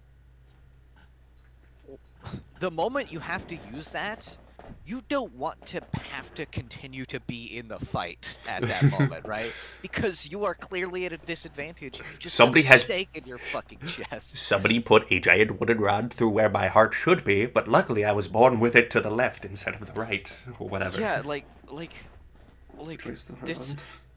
You got overpowered to the point where someone is like essentially should have killed you, right? That's Mm-hmm. not the moment where it's like, but my heart is like it's not a fucking anime where it's like my heart is Yeah, dislocated and cough you up rally blood, back and you yeah, and then it's like, not I've like won, and then you fucking stab them through the heart, and you're like, fool, yeah, like you know that's not nothing. it's not the How? kind of game that's not how that yeah. No, Vampire Masquerade, yeah, I believe staking the heart doesn't immediately kill a vampire, it just, like, paralyzes them for, like, a long time. Yeah. Um, and so, you fall over like a dead bug, and then you're like, actually, I'm a sneaky little vampire. Yeah, that's the thing, is that's the perfect skill Vampires aren't for werewolves. it's essentially like a feign dead kind of skill because yeah Mm-hmm. you fall over and Vampires are creatures of deception and trickery, not anime cough up blood fool moments. yeah Unless you're Dracula. Unless you're very specifically the most powerful vampire, you likely live off of trickery. yeah so that is a really really terrible And thing. even if it's like, well, my character falls over and pretends to be paralyzed, now the other player knows, and it's a less cool moment overall, especially when you as a player, it was like insinuated that they made sure the DM understood that this was a secret, and Hmm. like, as a DM, understanding that there's this secret and that your player is keeping this a secret, and then like the big reveal happens, and just doing it like that, a little bit lackluster. I mean, like, Yeah. the person I was watching read off these D&D stories was talking about their experience as a DM, and like they often tried to play devil's advocate, being like, when I was a younger DM, I definitely had moments where I got tired of helping a PC keep their secret, and when it finally came out, I felt a lot of relief, and there were times that I felt like, I hope it gets exposed, but still, like, you don't do this kind of thing. Yeah, no, you don't do that. Like that moment was coming. Like Hmm. it was like It you just was had to wait a perfect. little longer. Hmm. Like I know you had to keep the secret and like it might have just been like it Payback could have been for like getting I don't rejected. Who knows? yeah, it could have been payback for getting rejected. And like I guess doing the devil's advocate thing is like, yeah, maybe he was just staring at like the prospect of having to like, he's like, what are the logistics of me DMing this secret as they act it out, right? Like, are they going to try to, like, are they going to try to do something? Hmm. And, like, I don't know, just, yeah, no, and it's like, it was, but, like, it's not really it's not the DM's place at that moment to do that. Like that's not Yeah, usually you let the player announce that, or like if they don't announce it, then you're like, all right, they fall over paralyzed, and then and look at the player and be like, pass a note, maybe, I don't know. it was like it was so close. It was It just was so just like close. right there, just dropping the ball right there. Yeah, like yeah, no. Yeah. So much shit fuckery. Yeah, like what was it? I mean, I've also seen the opposite, where like a secret is almost too well kept, where like I saw this other story about these people playing this like Star Wars TTRPG. And one of them had like decided to be a Sith, and it was like, I'm gonna be a Sith, but I'm gonna like still try to be a good guy, whatever. However, none of the other players ever found a reason to trust them, and like how it kind of went is that their character, as soon as their Sith powers manifested, kind of became a slave of the other players. Where it's like they were never allowed off the ship, and they were just kind of they were relegated to the man in the chair because he couldn't be trusted, or whatever. And like the players several times were like, hey, I don't think our characters can trust your character. However, if you want to play another character because this isn't a fun situation we've created, you can change it. It's like, no, this is how it goes, whatever. But then, like him and the DM actually were like, this is kind of unfair. What if? and they kind of played into like, you know, he's evil not because he's a Sith. He's evil because when he manifested as a Sith, he was betrayed by all of his friends and basically turned into like an errand boy or like a slave when they should have all been equals. And that hatred manifested and festered. And at the end, and also like, it got to the point where like he was also, because he was always on the ship, he was like the engineer, and he like was installing all the weapons and doing all the security codes.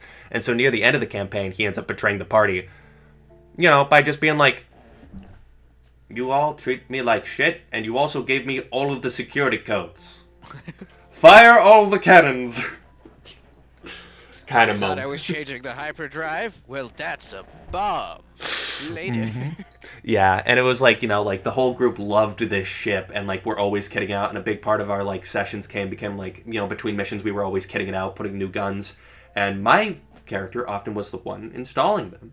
And so when it came to like the big final fight, and I got my chance, and also I had like secretly been, you know, with the DM going behind the other players' backs, and like going out to markets, and like the few times I was allowed off the ships, buying pieces and like sneaking books from like their dojo because they didn't let me learn, you know, Jedi techniques because I'm a Sith and they can't let my powers grow. So I snuck out some books and I learned in secret, and I built my own lightsaber, and I, you know, I had access to all the systems. And how did they think this was gonna go?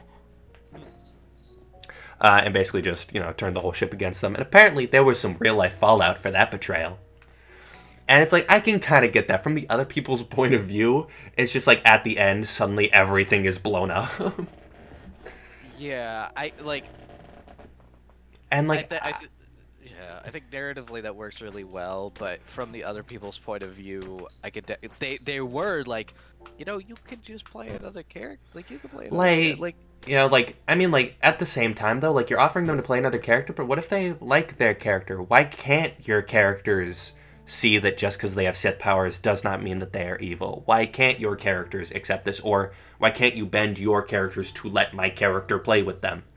Because, you know, do you have to be so, like, RP heavy that, like, there's no way my character could accept a Sith? And, like, just like, everyone feels this way? It's way to fail the moralistic fable, guys. Hey, yeah, I know, right? Where it's like, well, my character just couldn't accept a Sith. And it's like, okay, yeah, like, because that's the thing about Star Wars. There's always been this, like, good and evil. It's not so, like, you know, the world sees that, like, you know, Jedis and Sith, but Jedis can become Siths and Siths become Jedi, and it's all, like, actually more and more, like, gray than it seems. I think. Yeah, and it's like, it's actually not so cut and dry, and, like, you know, Sith powers aren't inherently evil, and Jedi powers aren't inherently used for good. Except the movies never play with that at all. They're just, like, insinuate that it's possible, and then it never happens. Like, good characters always stay good, bad characters always become bad, and then bah. Yeah, the movies themselves are not very gray. They're pretty bad. They're pretty bad at exploring that. I've heard other media do better, but like, oh, you know what was first media that comes to mind with doing better is Force Unleashed. That's a game that's like nostalgia blast from my childhood because you ever play Force Unleashed? No, that's a Jedi game, isn't it? Yeah, but I don't think I have, but I always thought it looked really cool. Yeah, it's so you play as the disciple of Darth Vader, right? Ooh. And you start off by pursuing this Jedi, I think it's Master Coda, on the ship, right? And you're doing like bad guy shit, right? You are like, and you know, your first boss fight with you know, this master, you fucking like, you slice into his face and you send him out the front of a starship into fucking orbit, right? Nice. Like, and like, you do that a couple times. You like, I think the second mission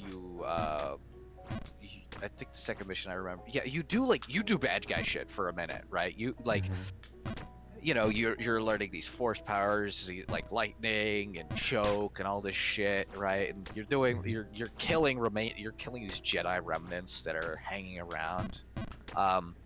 But eventually, our character starts to I forget what our turning point is. I think it's I think he develops like an interest in his pilot, like a romantic interest. And that might be what drives him. But Anyway, he starts he starts doing like good guy shit essentially. Like that's Yeah. it. But you still have the Force lightning. You still have the Mm-hmm. joke and stuff. It's Because just they really play with that with like the last movie currently with the like I don't even remember the names of like the new trilogy, like the last one where it's like oh maybe Rise of fucking Rise of Skywalker. Skywalker or something where it really plays with the idea that like maybe Rey's gonna become a Sith or like she sees her Sith self and like maybe she's gonna because she's like the daughter of Palpatine or whatever Like it and the does granddaughter of for like a Palpatine. second, but then it's And like, then it oh never fucking yeah, it's like no she's good and then there's yeah. like what's the Hey, other guy fucking cross guard lightsaber Kylo Ren. Kylo Ren, that's it. Yeah, Um, Kylo yeah. Ren turns like is like having this redemption arc, and so then he sacrifices himself at the end, which is a fucking bullshit cop out that I Like see. I Only yeah. redeemable through death is a trope I fucking hate. Like that's it. Like I think I came out of that. I watched this movie in theater with I think with some of my cousins. Right. It was a while ago now, but yeah, I came out. I was like, I didn't like that he died, and like I think one of my cousins was like, he's just too far. Like, the character himself was Yeah. just kind of too like has done too much fucked up stuff to I mean like actually that's a be redeemed. weird. I mean like, but that's kind of a fucked up message though. Like you see that in real life where like once a prisoner always a prisoner kind of thing. Like that's a Yeah, issue with real life, and like we're just putting that in our fantasy now. That it's like like that's I a good know, thing. I don't know. like he can, he's not going to like this character can atone. Like Hmm. he doesn't, just Like because he, he may never be forgiven for some of the things he's done, but like I'm telling you, my guy, like redemption is possible. Forgiveness yeah, is and like, possible, and like turning over a new leaf and trying to right your wrongs, even if those scars will never heal from the people you hurt, is still like you don't have to die to redeem yourself. If anything, dying is a cop out. yeah, that I think that because Like you're not gonna work to like you're not gonna like look the eyes of the mother of the man you like slaughtered in cold blood that one time. You're not gonna look into her eyes as she hits you in the face, and you're not gonna accept that. You're just gonna take the easy way out and die. You know, that is, I think, one thing I was thinking about when it came to that reason of like, yeah, like he was too far gone. It was like that that's just a cop out then. Yeah, it's like it's just like, oh, okay, so he just gets to like there are in a lot of us the desire to be like a martyr, right? Like I have mm-hmm. felt this need. You see it in a lot of people where it's like, you know, if I just like if I just give myself and my life and I just like, I like, yeah, if I just Yeah. Like I felt that yeah. way as a kid a lot, where it's like if I died, they'd let me have a second juice box. You know, like that. I thought about that a lot, which is maybe bad for my mental state as a child. I'm a lot better now, but you know, like that feeling of like I want to be a martyr, prove them all wrong. This is my way, this is my out. Or like when I've done something wrong, I was like, I might have fucked up, but if I died, then they'd feel bad. Yeah, You know, like, there's a it's like you bad logic. granted that it's like you grant that that guy who's, yeah, like You're he gonna done let this, him like, die after everything he did? yeah, it's like he's dead. Like that's no, it's like you can't just let him be a martyr for his fucking sins. That there is no atonement then. You know, He's just dead. That so, like a logic I came to, like I think about like immortal characters a lot for some reason, like fucking Maiden or whatever, um, and like it gets to this point where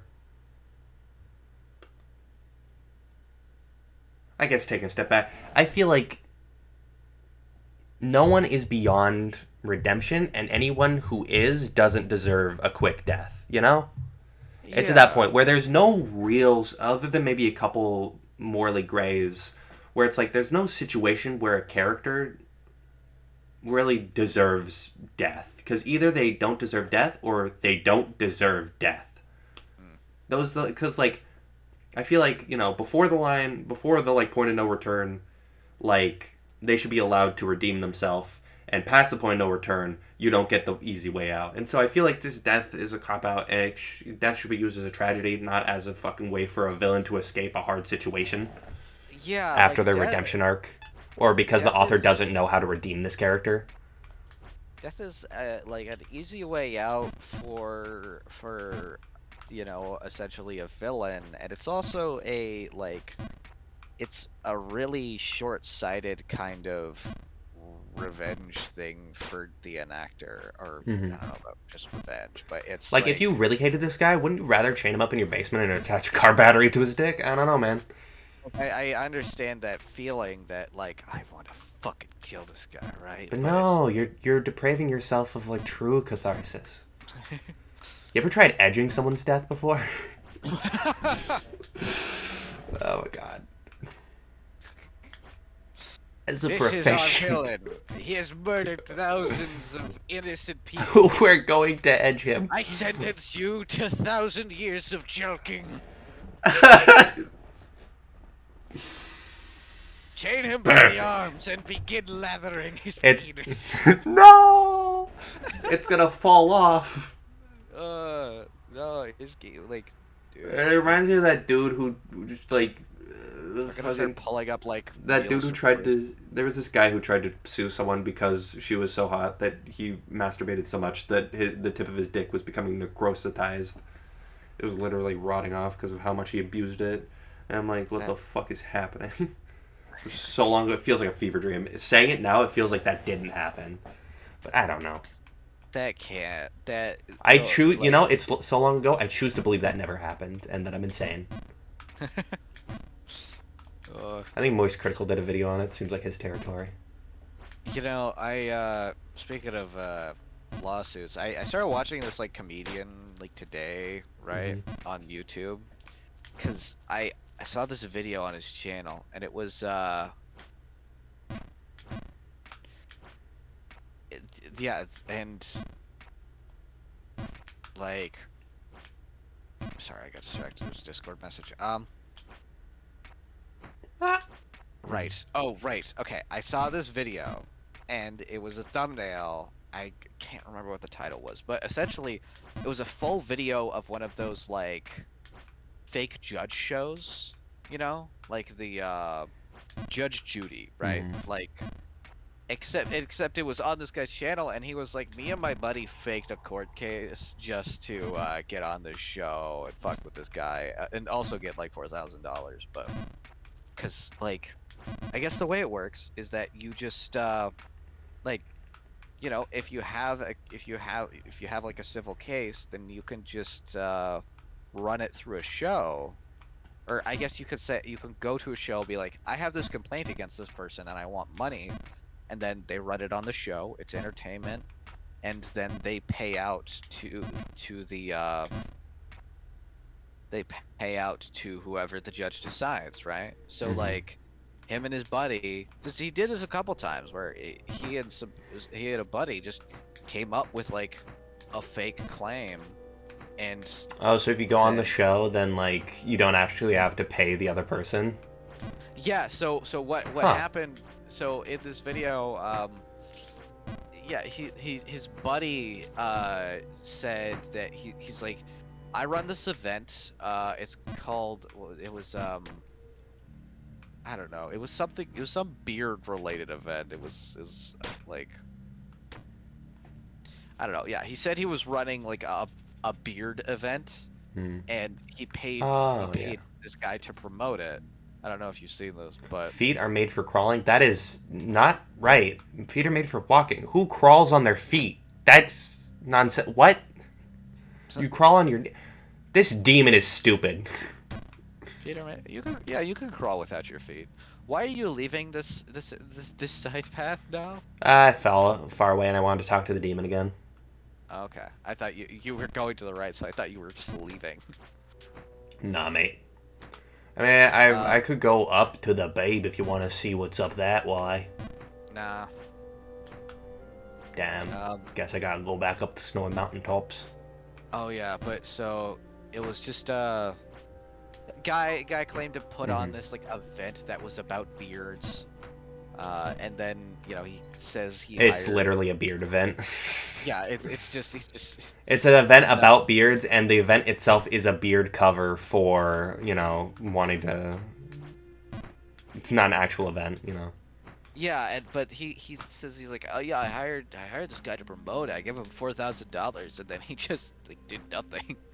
And it's a funny he makes it he provides a funny defense because he just acts like complete he kind of acts super dumb shit. But Exactly it what every party wants. It's not a bad deal.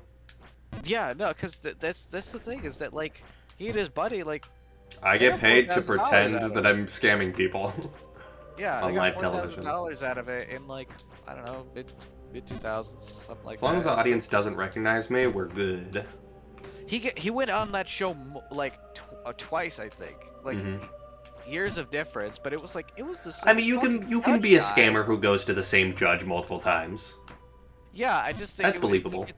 it's just funny that like he just yeah like he could probably goes through so many fucking people doing those episodes that like you come back a year later and he will not there will not be a shred of recognition in that motherfucker's And even if face. there is, like, you can encounter the same scammer in your court twice, like in real life. Yeah.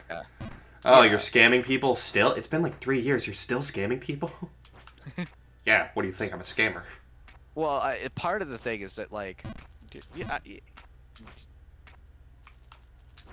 it's not like the judge knew. Judge Yeah, never exactly. which is But even great, if he but did, I'm just saying that it's like you still have a good cover. yeah. I mean, like, you know. But yeah, I Anyways. started watching this guy's videos, and it's he does he I like what he does. He does some abusing things. He fucks a lot with like corporations and stuff. He just like he just what did he do? What was one I saw? He took the Chick-fil-A logo and then just like Oh turned it no. into a rainbow Chick-fil-A Hell logo. yes. And then he emailed it to the CEO. Oh my god! So now you've got like now you've Chick-fil-A got people assassins on his ass. you've got like PR people and contacting him. So one of his bits that he does all the time is he's like Are you this guy's biggest fan? no, well, I've just seen I just watched a lot of videos of his now, and they're very short, so it's easy to power through them. But like, what I've seen multiple times is he's got he came up with this fake newspaper, like the Coloradoan or something, right? Mm-hmm. And he It's the keeps like best. he keeps approaching like companies and CEOs with like fake quotes and fake like graphic memes of quotes that the Oh no. CEO has said. And they don't even, what, they just pretend like, oh, we never meant No. to say that. Oh my god, I just kind of want to show you some of these videos now because I'm just like relaying Alrighty. it to you. But you're streaming, so I can end the stream. We can take this off stream. let's see, what's his name? Ben Palmer. I think Mr. Disco went to bed. Yeah, only one viewer now. Oh, this is the one that's the first one I watched was fucking great.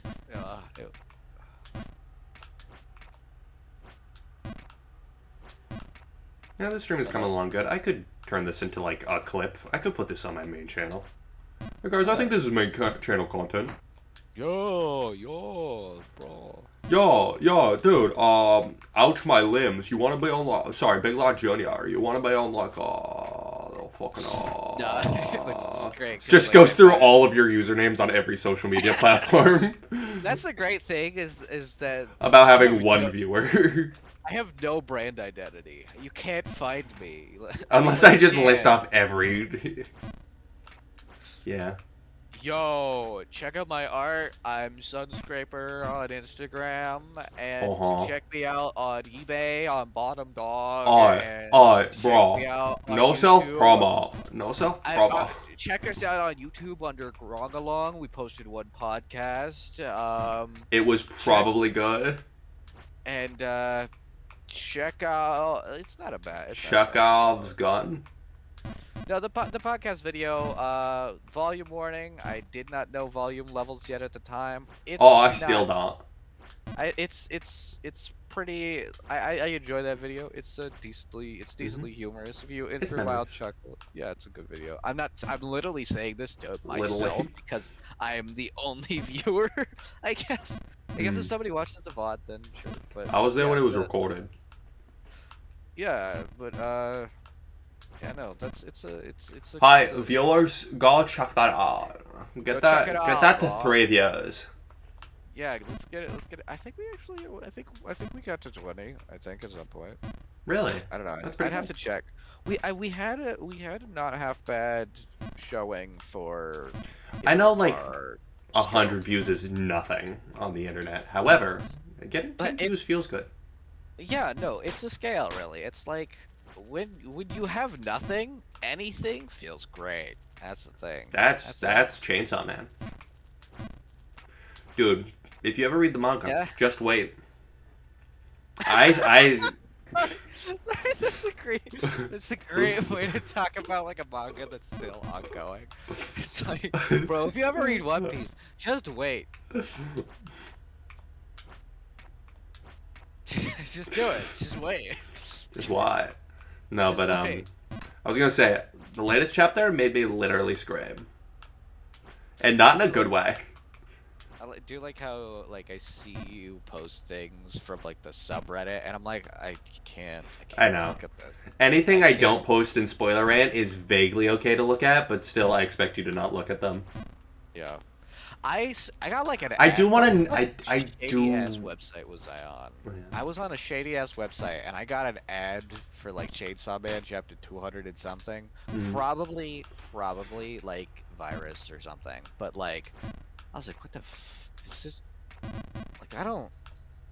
This don't make fucking sense. Also, you know what's a great way to get Don't worry, bro. spoiled I'll on- explain it. What did it look like? Yeah, that's a great way to get spoiled on things about media you like, is running across shitty porn that has clumsy references to the original material that spoil plot points. It's beautiful, isn't it? Yeah, no, it's great. Like, I didn't know amateur porn could make me annoyed like that. But, like, This amateur porn is annoying. yeah, That's one hell of yeah. a statement. Yeah, no, look, motherfuckers, if anybody's watching the VOD, if you drew that dinky little, like, okay, look, I don't like insulting people's drawing skills, but I'm also mad, but like, yes, you are not a very advanced drawer, and I'm mad that you fucking spoiled that plot point of Chainsaw Man. I was just clicking on a fucking chainsaw. All right, calm down. All of you in my fucking audience, all of you amateur porn artists, stop spoiling my friend on Chainsaw Man. Like, it was just, look, I was on my fetish website, right? And it was just wall of like thumbnails, and I'm like, click on this one, and it's like, oh, random one. You're just going through the list. Oh, look, someone spoils fucking Chainsaw Man. Cool stuff. Granted, it's not like the biggest. Hey, some people get off to it that. was also so clumsy. It was so clumsy and so annoying, and it's like, you didn't even fucking have to. You did. You fucking did. Do you think it's like NTR, where some people get off to being spoiled on media that they were really excited about? I mean, it's like you can't just ask if you think a fetish exists, like. I'm so sorry. Because like. How foolish of me it is. Yeah, that's. I keep spoiling that plot point. I was just about to get to that episode. Yeah, it's like I don't know. It's gotta be like somewhere with the fucking with like a humiliation kink essentially, right? Like, you know. A spoil kink. Yeah, that could go separate ways. Financial dom and spoiling my favorite TV shows. That's what gets me hard. Is just using up all my money and spoiling shit like that. And also NTR, it'll like cheat on me. It's not really. I feel like it's not. I was using the bro voice, but I don't feel like it's the bro voice. I feel like it's. I feel like that the person who's saying this wears like a suit and like. Hello, my fetishes are findom and like spoilers. They dress like York Morgan, but they don't have. They are York Morgan. I think you found York Morgan's kink. They dress like Francis York Morgan, but they don't look like him. But they do look like him. and they do sound like him, and they are Francis York Morgan. You see, for everyone who doesn't know, York Morgan is a reference to a character in a game that I forget the name of. You forget the name of Deadly Premonition? I can't believe you. In a game of Deadly Premonition. I knew that it was based off of Twin Peaks vaguely. Yeah, it's referential to Twin Peaks. I think the character I'm imagining is more like the Twin Peaks FBI agent. It's actually Zach. You sure you want to say that? I'm so sorry. I'm sorry, Zach. You know, You don't insult Zach without the fourth wall being broken. you had some theories about who Zach might be before. I don't know if you remember. It's you. You once asked if Zach was the player, which in that moment, I'm also putting you in that seat. You know, we were kind of co-playing Deadly Premonition. You sure the guy you want to have that fetish in this hypothetical? What, being spoiled? Sorry, yeah, that doesn't work at all, because I will literally wring your fucking neck if you spoil even, like, an ounce of what I enjoy. I'm very sensitive to spoilers. And not in the, like, oh, no, it's my weakness, in the I will punch you in the fucking face. Sorry, the throat. That's good. Yeah. So Punching someone in the face is not nearly as satisfying as punching them in the throat. Not that I would really know. No, but like, here's the thing: is that like, I think you're going to just get it. I think your mileage may vary, right? Yeah, it depends like on the if person. If you break their nose, that's pretty nice. It's pretty brutal. But like, punching them in the throat is just like. I feel like that's a longer taste of that kind of feel, you know, like you're knocking the wind out of them. That hurts. It's gonna be so fucking sore. Granted, the nose broken is gonna fucking hurt too, but like, oh, that dude, a throat chop sucks. Oh, I know, yeah. Like I've tapped my throat before, and it's not fun, you know. And like that, dude, that whole thing's right there. That tube, right, that corrugated pipe is right in your fucking neck. It's right there. Oh, right next to the fucking carotid artery. Not fun. Oh man, gonna bust your Adam's apple and crush your fucking. Don't say that. Tube. What are those runes on the back wall? That looks interesting.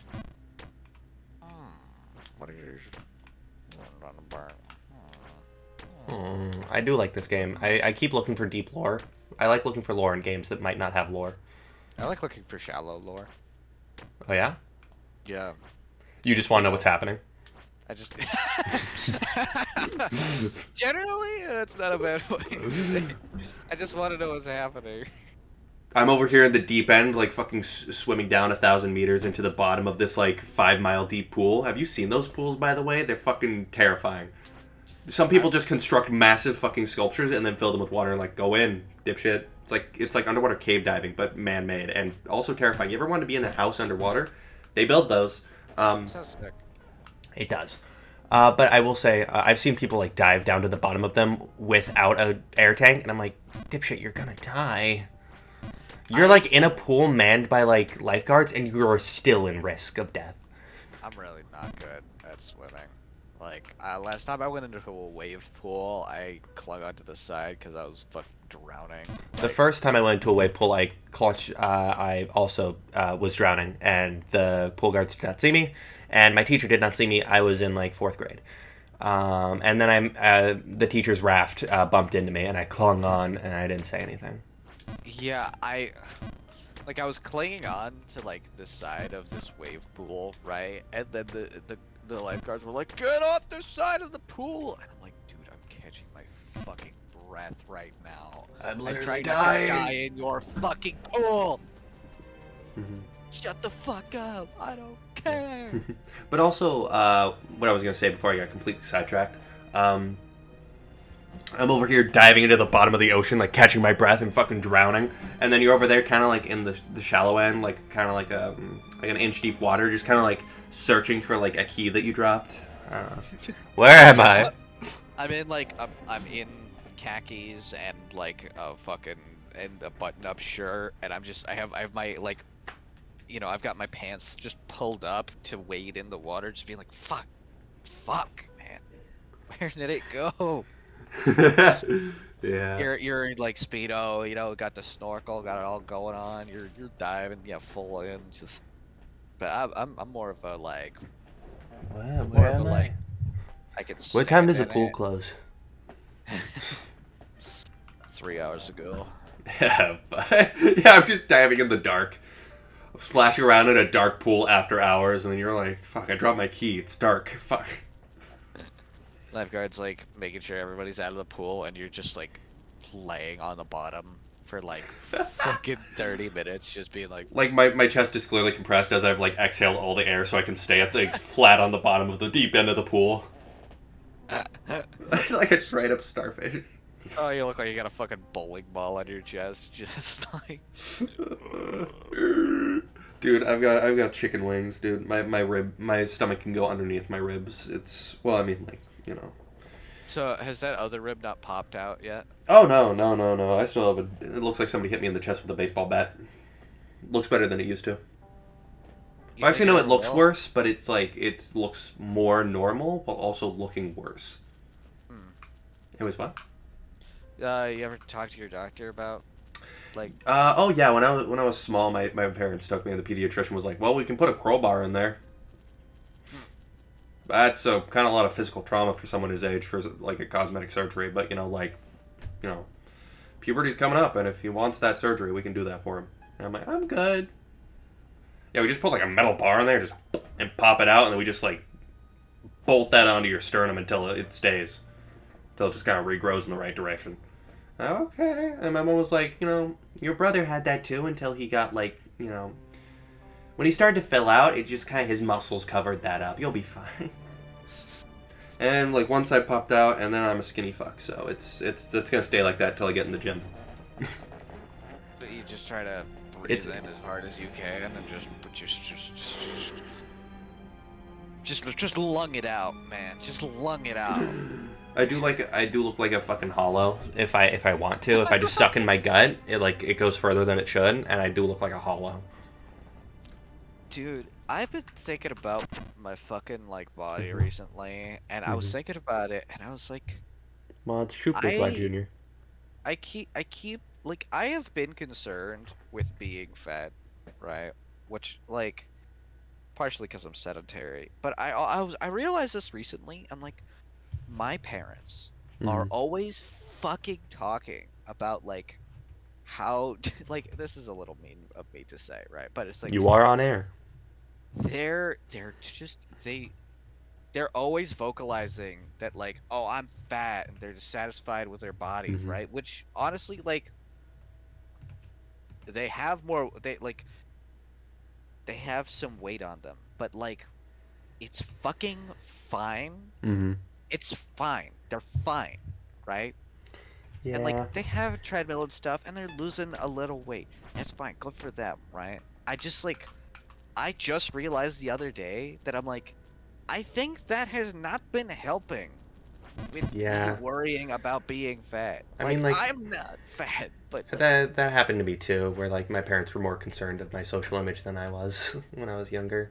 but it's like they weren't worried about me. And every time I vocalized worry about that, Yeah, you're yeah. skinny, you're fine. And I'm like, but and I it's just So they annoying. talk bad about themselves and then encourage you to not think bad about yourself, even though they are Yeah, like. I mean, like that's the thing about kids; they learn by example more than like by words. yeah. I was just Parenting internalizing goes their beyond self. talking to the kid. I was internalizing their self worry about being Hmm. overweight. I was just like, I was also like, oh, I should be worried about that. And so like, it's like, fuck, man. I didn't realize where that fucking came from for a while, and I'm like, that fucking annoyed me. It just annoyed me making that Yeah, yeah. realization the other day.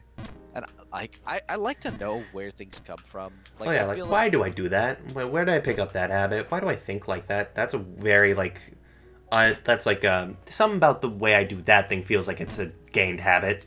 yeah, That doesn't feel like it's part of my base programming.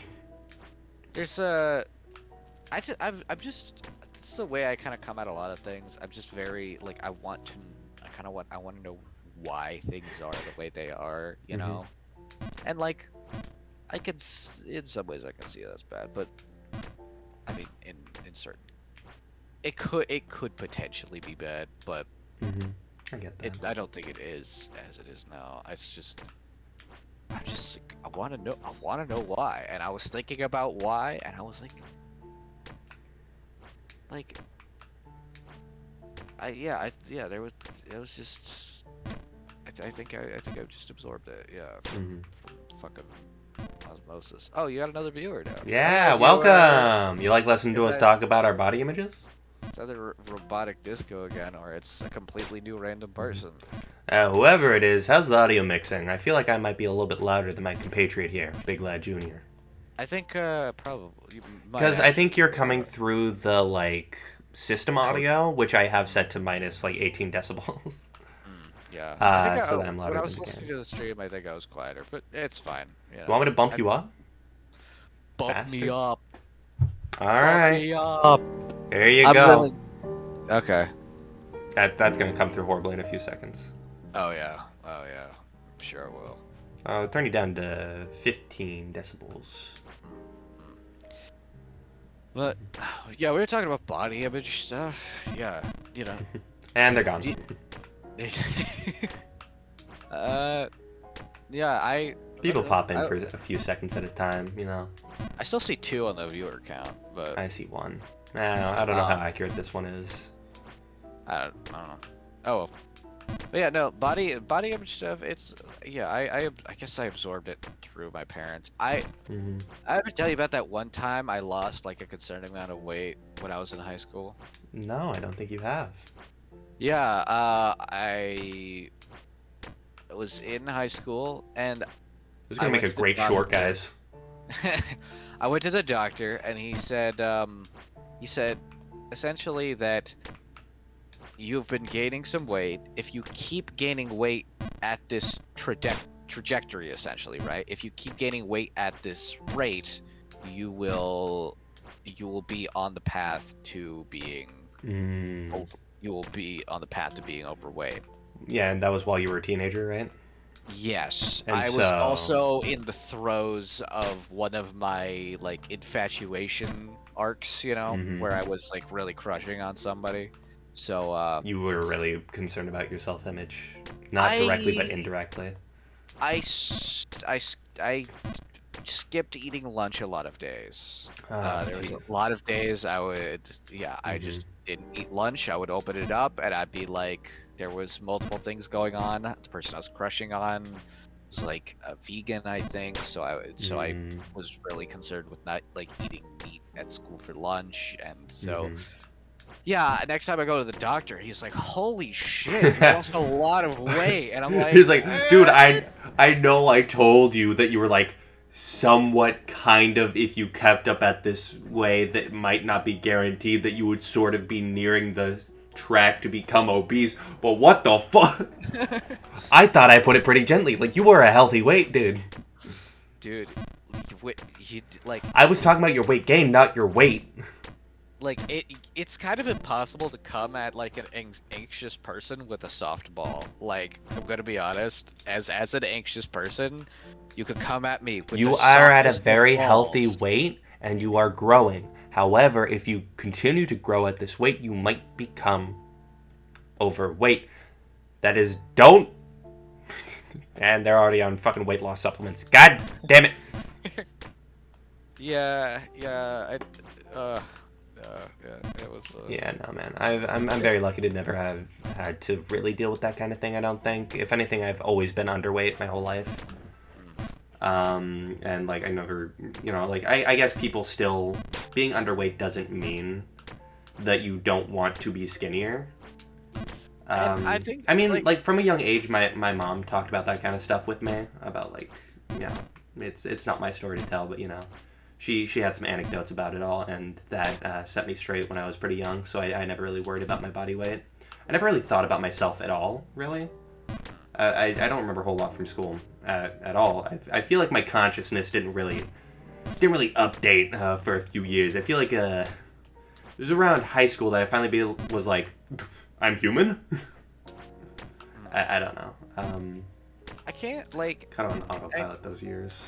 I know I was conscious for all my school years, but I it just feels like there like in the moment it didn't really feel like phases, but like Mm-hmm. I do feel like there are Yeah. certain phases of existence, and I don't really know what defines them, or if it's Mm-hmm. just like over time there were enough small things happening to where I just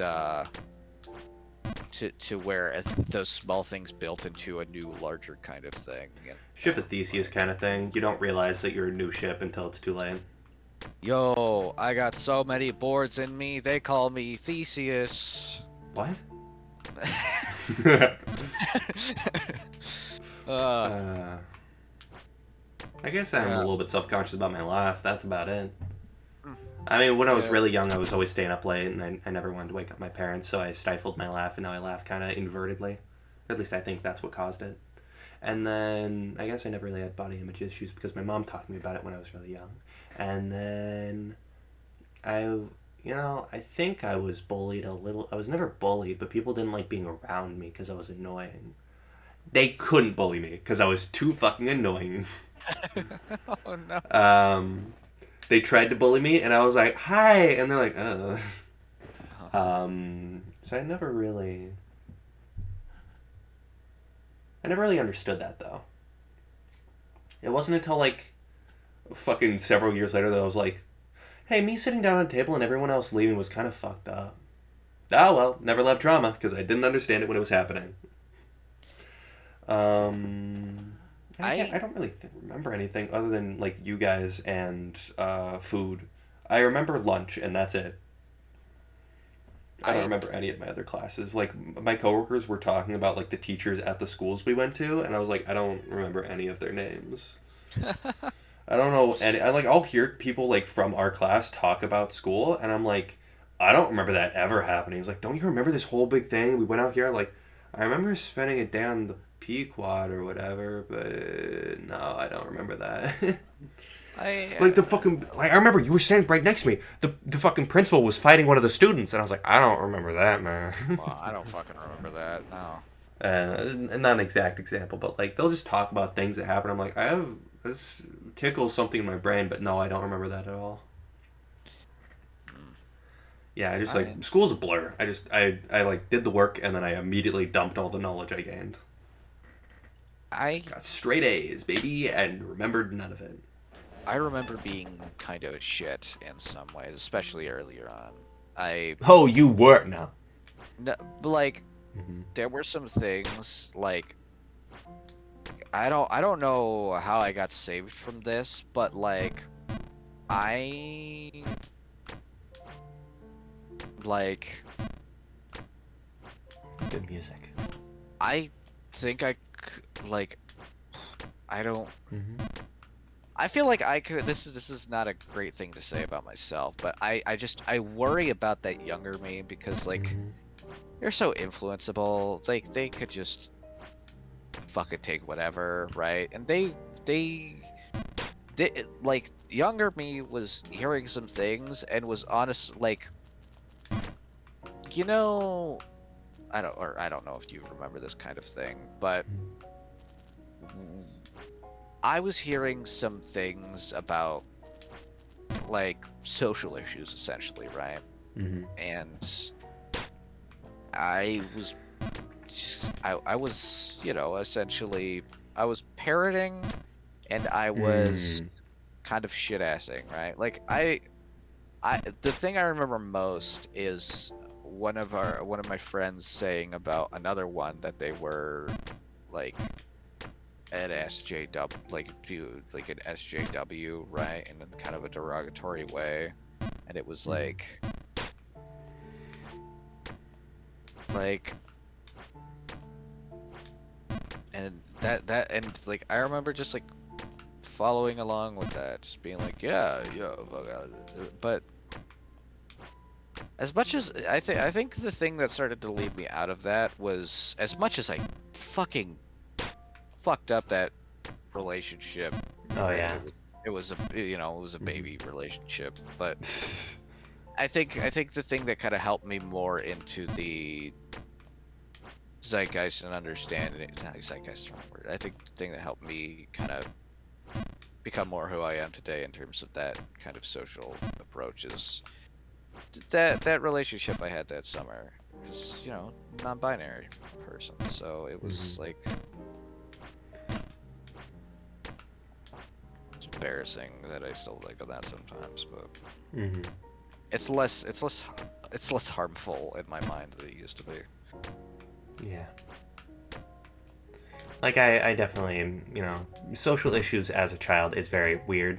And there were some teachers who were maybe a little bit too vocal about social issues. And I mean, like, I agree with what she had to say now as an adult. However, not some things you might want to hold back on.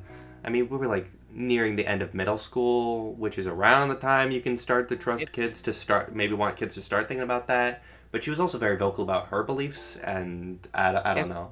really it like yeah, I was a shit ass about that teacher too. Like yeah, because I think Because there's some I things she remember said I don't agree with, and she was saying it as if I should believe it. I I don't know, really like, don't that's remember. not a thing. And I was like, I don't know. And now that I'm older, I'm like, that's a thing, even if it's an uncomfortable thing to talk about. It's yeah, it's I think part of the issue is that Yeah. like it's really hard to be nuanced with like children. You know, it's hard to be nuanced with middle schoolers. Maybe this is me Yeah, underestimating yeah. middle schoolers, but like Children are smarter than you think, but dumber than they know. It's a whole yeah, thing. like it's just like I think they're smart enough to understand it. Hmm. Do I think they want to give a shit though? They have No, no I real reason to give a shit, and if they think they give a shit, they don't. They don't really have that worldly experience to understand why they should be giving a shit, even if they do. They like know I it's rem- important, but they don't know why. And even if they know, because that was the thing as a kid, I was like, I don't think I know everything. I did think I knew everything. You know, that kind of thing where it's like, no matter how much you know, like it's that thing of no matter how much you train, it's only live experience that's gonna really push you forward into understanding something. yeah. You can be locked in a wizard tower and study the fucking fundamentals of the universe, but until you like drink a cup of water, you're not really gonna fully understand how water works. Yeah. There's always gonna be something you misread or misunderstood or like didn't fully comprehend, and even if you did, there's just a big difference between experiencing it firsthand in just your brain and how your brain compartmentalizes it and stuff. Yeah, there's so much overestimation that comes with that. You if you found the perfect words to describe a color, seeing it would still be different. If you Yeah. perfectly described what water was and then showed someone it, or like, because there's some people who've had their vision restored, and like there was a study of like, you know, does a person who's never seen in their life know what a shape is if you give them like a cube? Do they know what a cube looks like if they know exactly what a cube feels like and like its dimensions in like their mind? And it turns out they don't. They fucking like get their vision back and they're like, what the fuck? And it's like, and like I also saw somebody say, I love it when these semi-profound like questions about reality, like is my green your green, is then one day just fucking answered with simple science and is found to actually have a very basic and measured answer. I love when these semi-profound concepts have a yes or no answer. Like, you know, I was like I remember seeing this in terms of like that question specifically. I remember seeing this thing a while ago about how like a colorblind person was used like I think fully spectrum colorblind was using this like essentially this like hue detection camera, right? Like it was essentially detecting the frequency of light that was bouncing off of the like paint in order to relay to the painter what the fuck they were actually painting with, I can use right? myself one of them. And so I was like that yeah, sometimes it is just like it's unless you are like unless you have a color blindness, then usually like yeah, usually when someone sees green, it's green. You know, it, unless you've got a red green colorblind, then it's I mean Yeah. Well, thanks for coming on to our show today and talking about politics. That was something I was gonna mention earlier is that I remember being maybe high Here we school, go maybe again. middle school, but like just I remember being like adults are always talking about politics. Uh, Look at me now. welcome! I You've don't always become what talk you about swore to politics. destroy. Sometimes I talk about Evangelion. Evangelion can be political. And if you like Evangelion, you're gonna love the latest chapter of Chainsaw Man. Oh yeah, I can't wait to get to the latest chapter of Chainsaw Man. The anime is catching up fast, bro. Uh, We have a movie containing the next, 5 chapters coming out soon. oh god. How many chapters does the movie cover? I mean, it's the whole arc it's gonna be, so it'd be fucking 20 chapters? 25? Because I know the anime, each episode covered 1 to 2, sometimes 3 chapters. I'm sitting here realizing I can't believe how long I've been watching you run through the same few screens of Jump King. Oh, we've been through more than a few. Yeah. We went all the way to the bottom, and now we're nearing where I was before. Well, it's just I think this pink cloud section has been some of the most. Pink cloud section? Are the clouds pink? They have a pink issue, I guess. Yeah, now that you mention it, kind of. I mean, gray and pink look similar to me. Yeah, Just diluted. from what I see, they are a gray, but they are pinkish, and the longer I stare at them, the pinker they look. So. Yeah. I also love the ruins. I love the music. I love the color palette. I love the rain. I love the water. I love the gentle piano. Reminds me a bit of Humans Fall Flat, weirdly enough. Huh. Yeah. But also, on that political note, while we're fucking talking about it, I remember, it's kind of funny, they had us take a political test or whatever. It'd be like, what's your alignment? And I remember going through the quiz and being like, oh, this is easy. I remember just being like, politics? What the fuck? I was like, okay, politics. And I got into it. I'm like, all these questions have definitive answers. Jesus. I remember gun control. I remember being doing research, oh, what's gun? We had to do a paper on gun control or whatever. And I was looking into it. I'm like, oh man, this is the solution. I mean, just look at the facts and the evidence and the statistics. It's I have, apparently I was very opinionated, and I never knew. I mean, it's a good way to inform your opinions is through statistics. Surprisingly, I'm sure I was influenced in a lot of places, but at least by certain teachers who were more vocal about it, I was much more aware that they were trying to, or not even trying to influence me, but I was very aware that that was their opinion and it didn't have to be mine. And I guess it was the teachers who were more subtle about it that I never realized I was absorbing their ideals that were the danger. Not danger, but whatever. I think that's the thing is that teachers I think more about influencing me in high school with sort of political ideas and stuff are more just the teachers that I just remember being cool. Right, my cooking teacher and stuff. He was there were some comments on he talked about support small businesses. There are societal injustices and stuff, but it was I remember you talking about how we should kill all homeless people.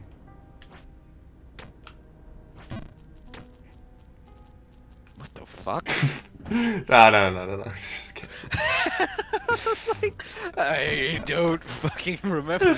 Yeah, you were talking about just get a flamethrower and get out there. They're clogging up small businesses. That's why I brought it up. One time you were talking about small businesses are more important than something or other.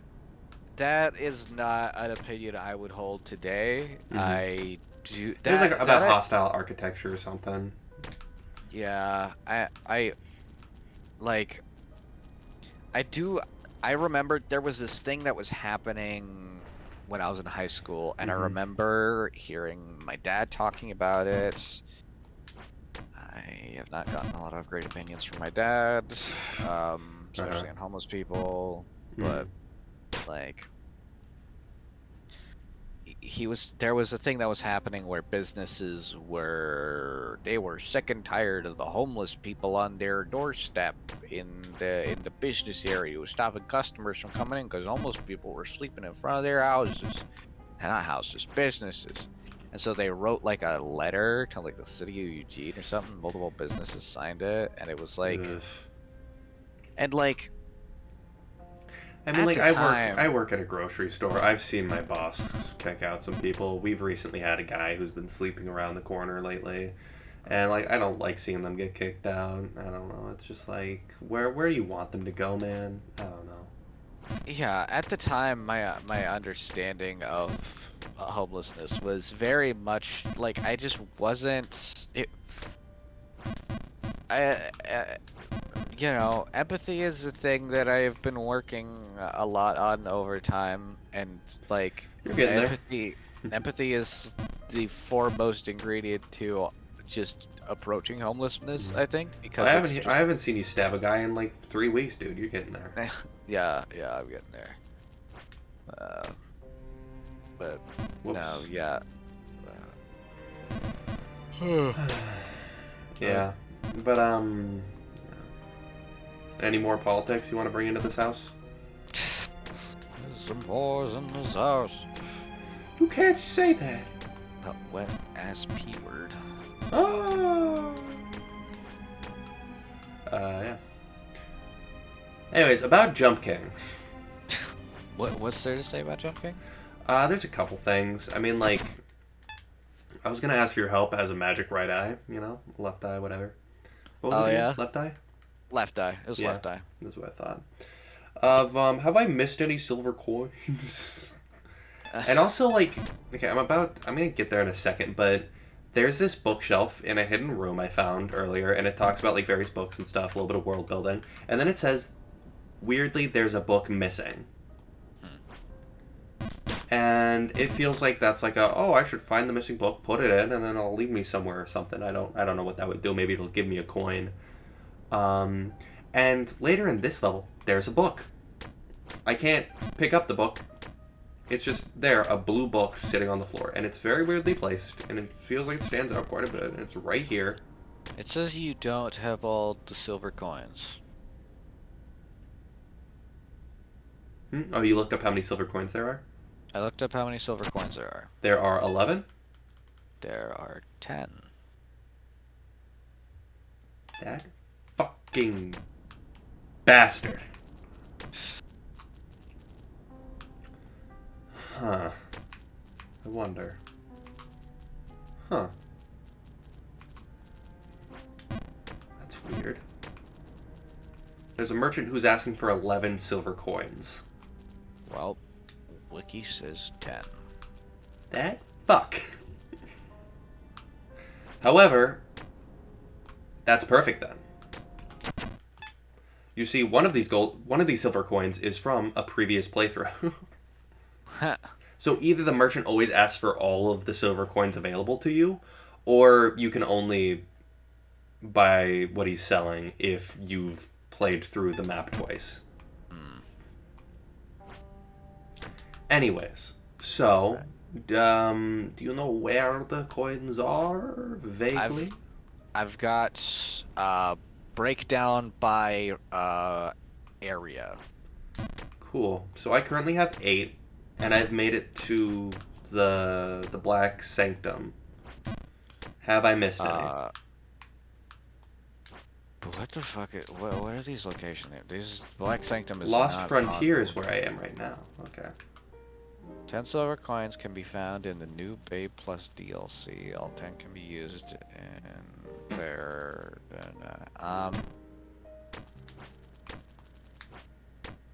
He keeps telling me to like sell things to people, but Go through the region names. Where have you been? You've been So here in I'm- Underberg? I've Right been now? through Underberg. There was the something forest, the frozen forest, the Twilight Forest or something. That's not right. Bright Crown Woods? Yes, the that Bright what it Crown Woods, the frozen prison. I forget what it's called. Colossal Dungeon? The Colossal Dungeon. That's right. And then the False King's False King's Castle? Castle. No, the Underberg. Yeah. I guess the Frozen All right. King's Castle, whatever. There's Okay. another This could area be. called the False King's Castle. That's in the Um, main game, isn't it? yeah, yeah. It could be. It might be labeled wrong in this, but Okay. Because, like, both sections parallel each other. There's a forest, then there's a drain, then there's a castle, then there's a city, then there's a, ruins, and then there's oh, it's weird. the False King's Castle page shows the one that you're jumping through on this. That's weird. This is the Lost Frontier. Oh, oh, it's okay. It's here's the deal: is that the castle in the DLC is called False King's Castle, but the one in the main game is called False King's Keep. Keep. Oh, okay. Because there's no throne room in the keep, but there's a throne room in the castle. I remember being very stunned by it because I was like, oh shit, there's a throne here. That's cool. I tried to jump on it. I'm like, it's a giant ice crystal. And I slid off. Okay, I can't sit on it. The back of the throne is in the foreground. So have you? So okay. I know there was a lot in the Colossal Dungeon. It's where I got There's- most of them. Okay, it says we got one in Bright Crown Woods. Got that one. I thought it was a snowball or something, and then I picked it up and I was like, what the fuck? And that was my first coin. It's just there's 3 in the Colossal Dungeon. That sounds about right. There's like the warden's office, and then there's like a break room, and then like a bulletin board room. I think I found all those. It says there is one in the castle and one in Underberg. Yes, there was a side room. There were 2 bookcases and then a side room. I don't know if there was a coin in there though. It says there is one in the forest. The Bright Crown Woods or The the Mountain Hidden Kings. Kingdom. The Hidden Kingdom. Yeah, I found that one. The city though? How many were in the city? Underberg? There is one in Underberg. I found that one. Okay. So I have all the coins so far. And I haven't found any in the Black Sanctum. Yeah, that's very strange. Okay, so I haven't missed anything too obvious. I've been surprisingly good at finding hidden walls, I think. Okay, here's the thing. I'm gonna hit you with something here. Uh-oh. There's 3 in an area, but it's after Black Sanctum. Black Sanctum doesn't have any coins. Okay. That's all I need to know. But there's an area after the Black Sanctum? Spoiler! No, okay. Yeah. Sorry about that, but the number I gave you didn't add up to 10. Mm-hmm. I know. I figured that there was going to be more because, like, I only have 8 coins. Have I missed something? And then when you said that I didn't, I was like, okay, I got it. Okay. Cool. Alright. Is there anything with the book? Right. Jump King. There is I guess, the False King's Castle, like, bookcase. King's Are there any Castle secrets? Bookcase. Yes.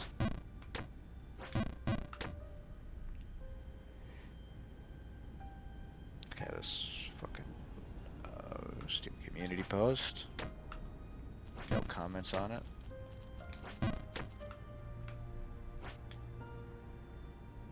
Oh, there's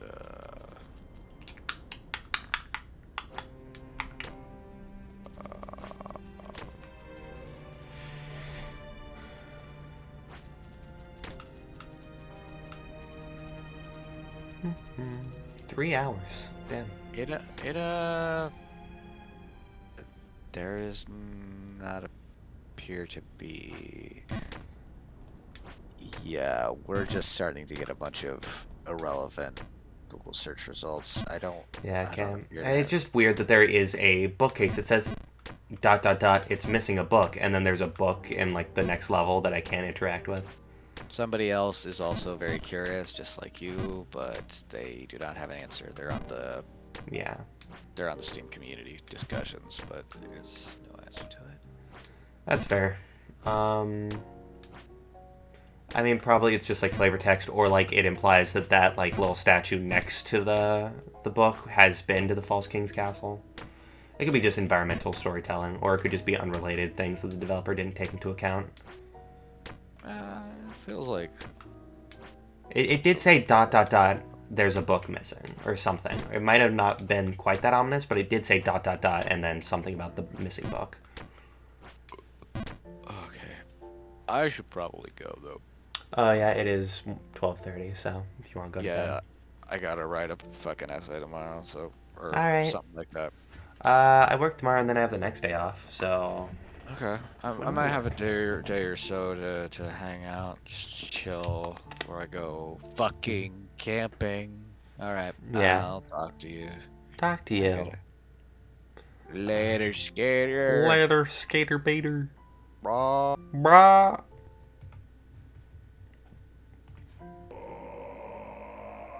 And he left as he arrived, scaring the shit out of me. Interesting, when I'm in streamer mode, it doesn't make the join or leave noise, or I'm just deaf. One of the two. And yep, okay. It's the 13th, and so I did not know that. Good thing I checked, so I need to... Oh my goodness, what the hell, work? Why would you schedule me for that shift?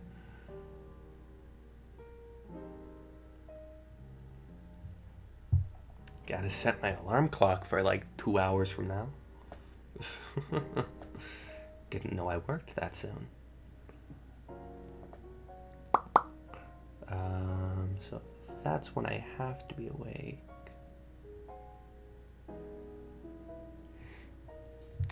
When's the next episode of Dungeon Meshi coming out, actually? Might be today. Huh.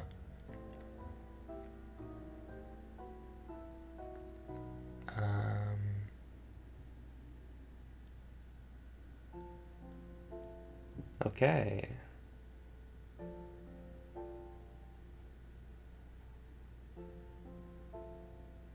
So I should be asleep within the next hour. Fun. Well, that's awesome. Goodness gracious, though, I do love this music. That was a dumb thing to do.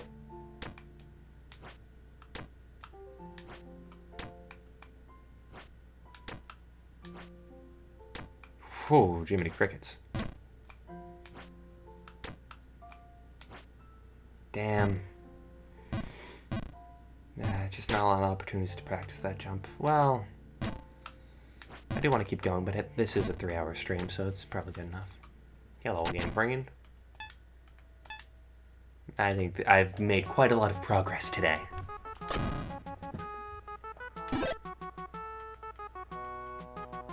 Da, da, da, da, da, da, da. Huh.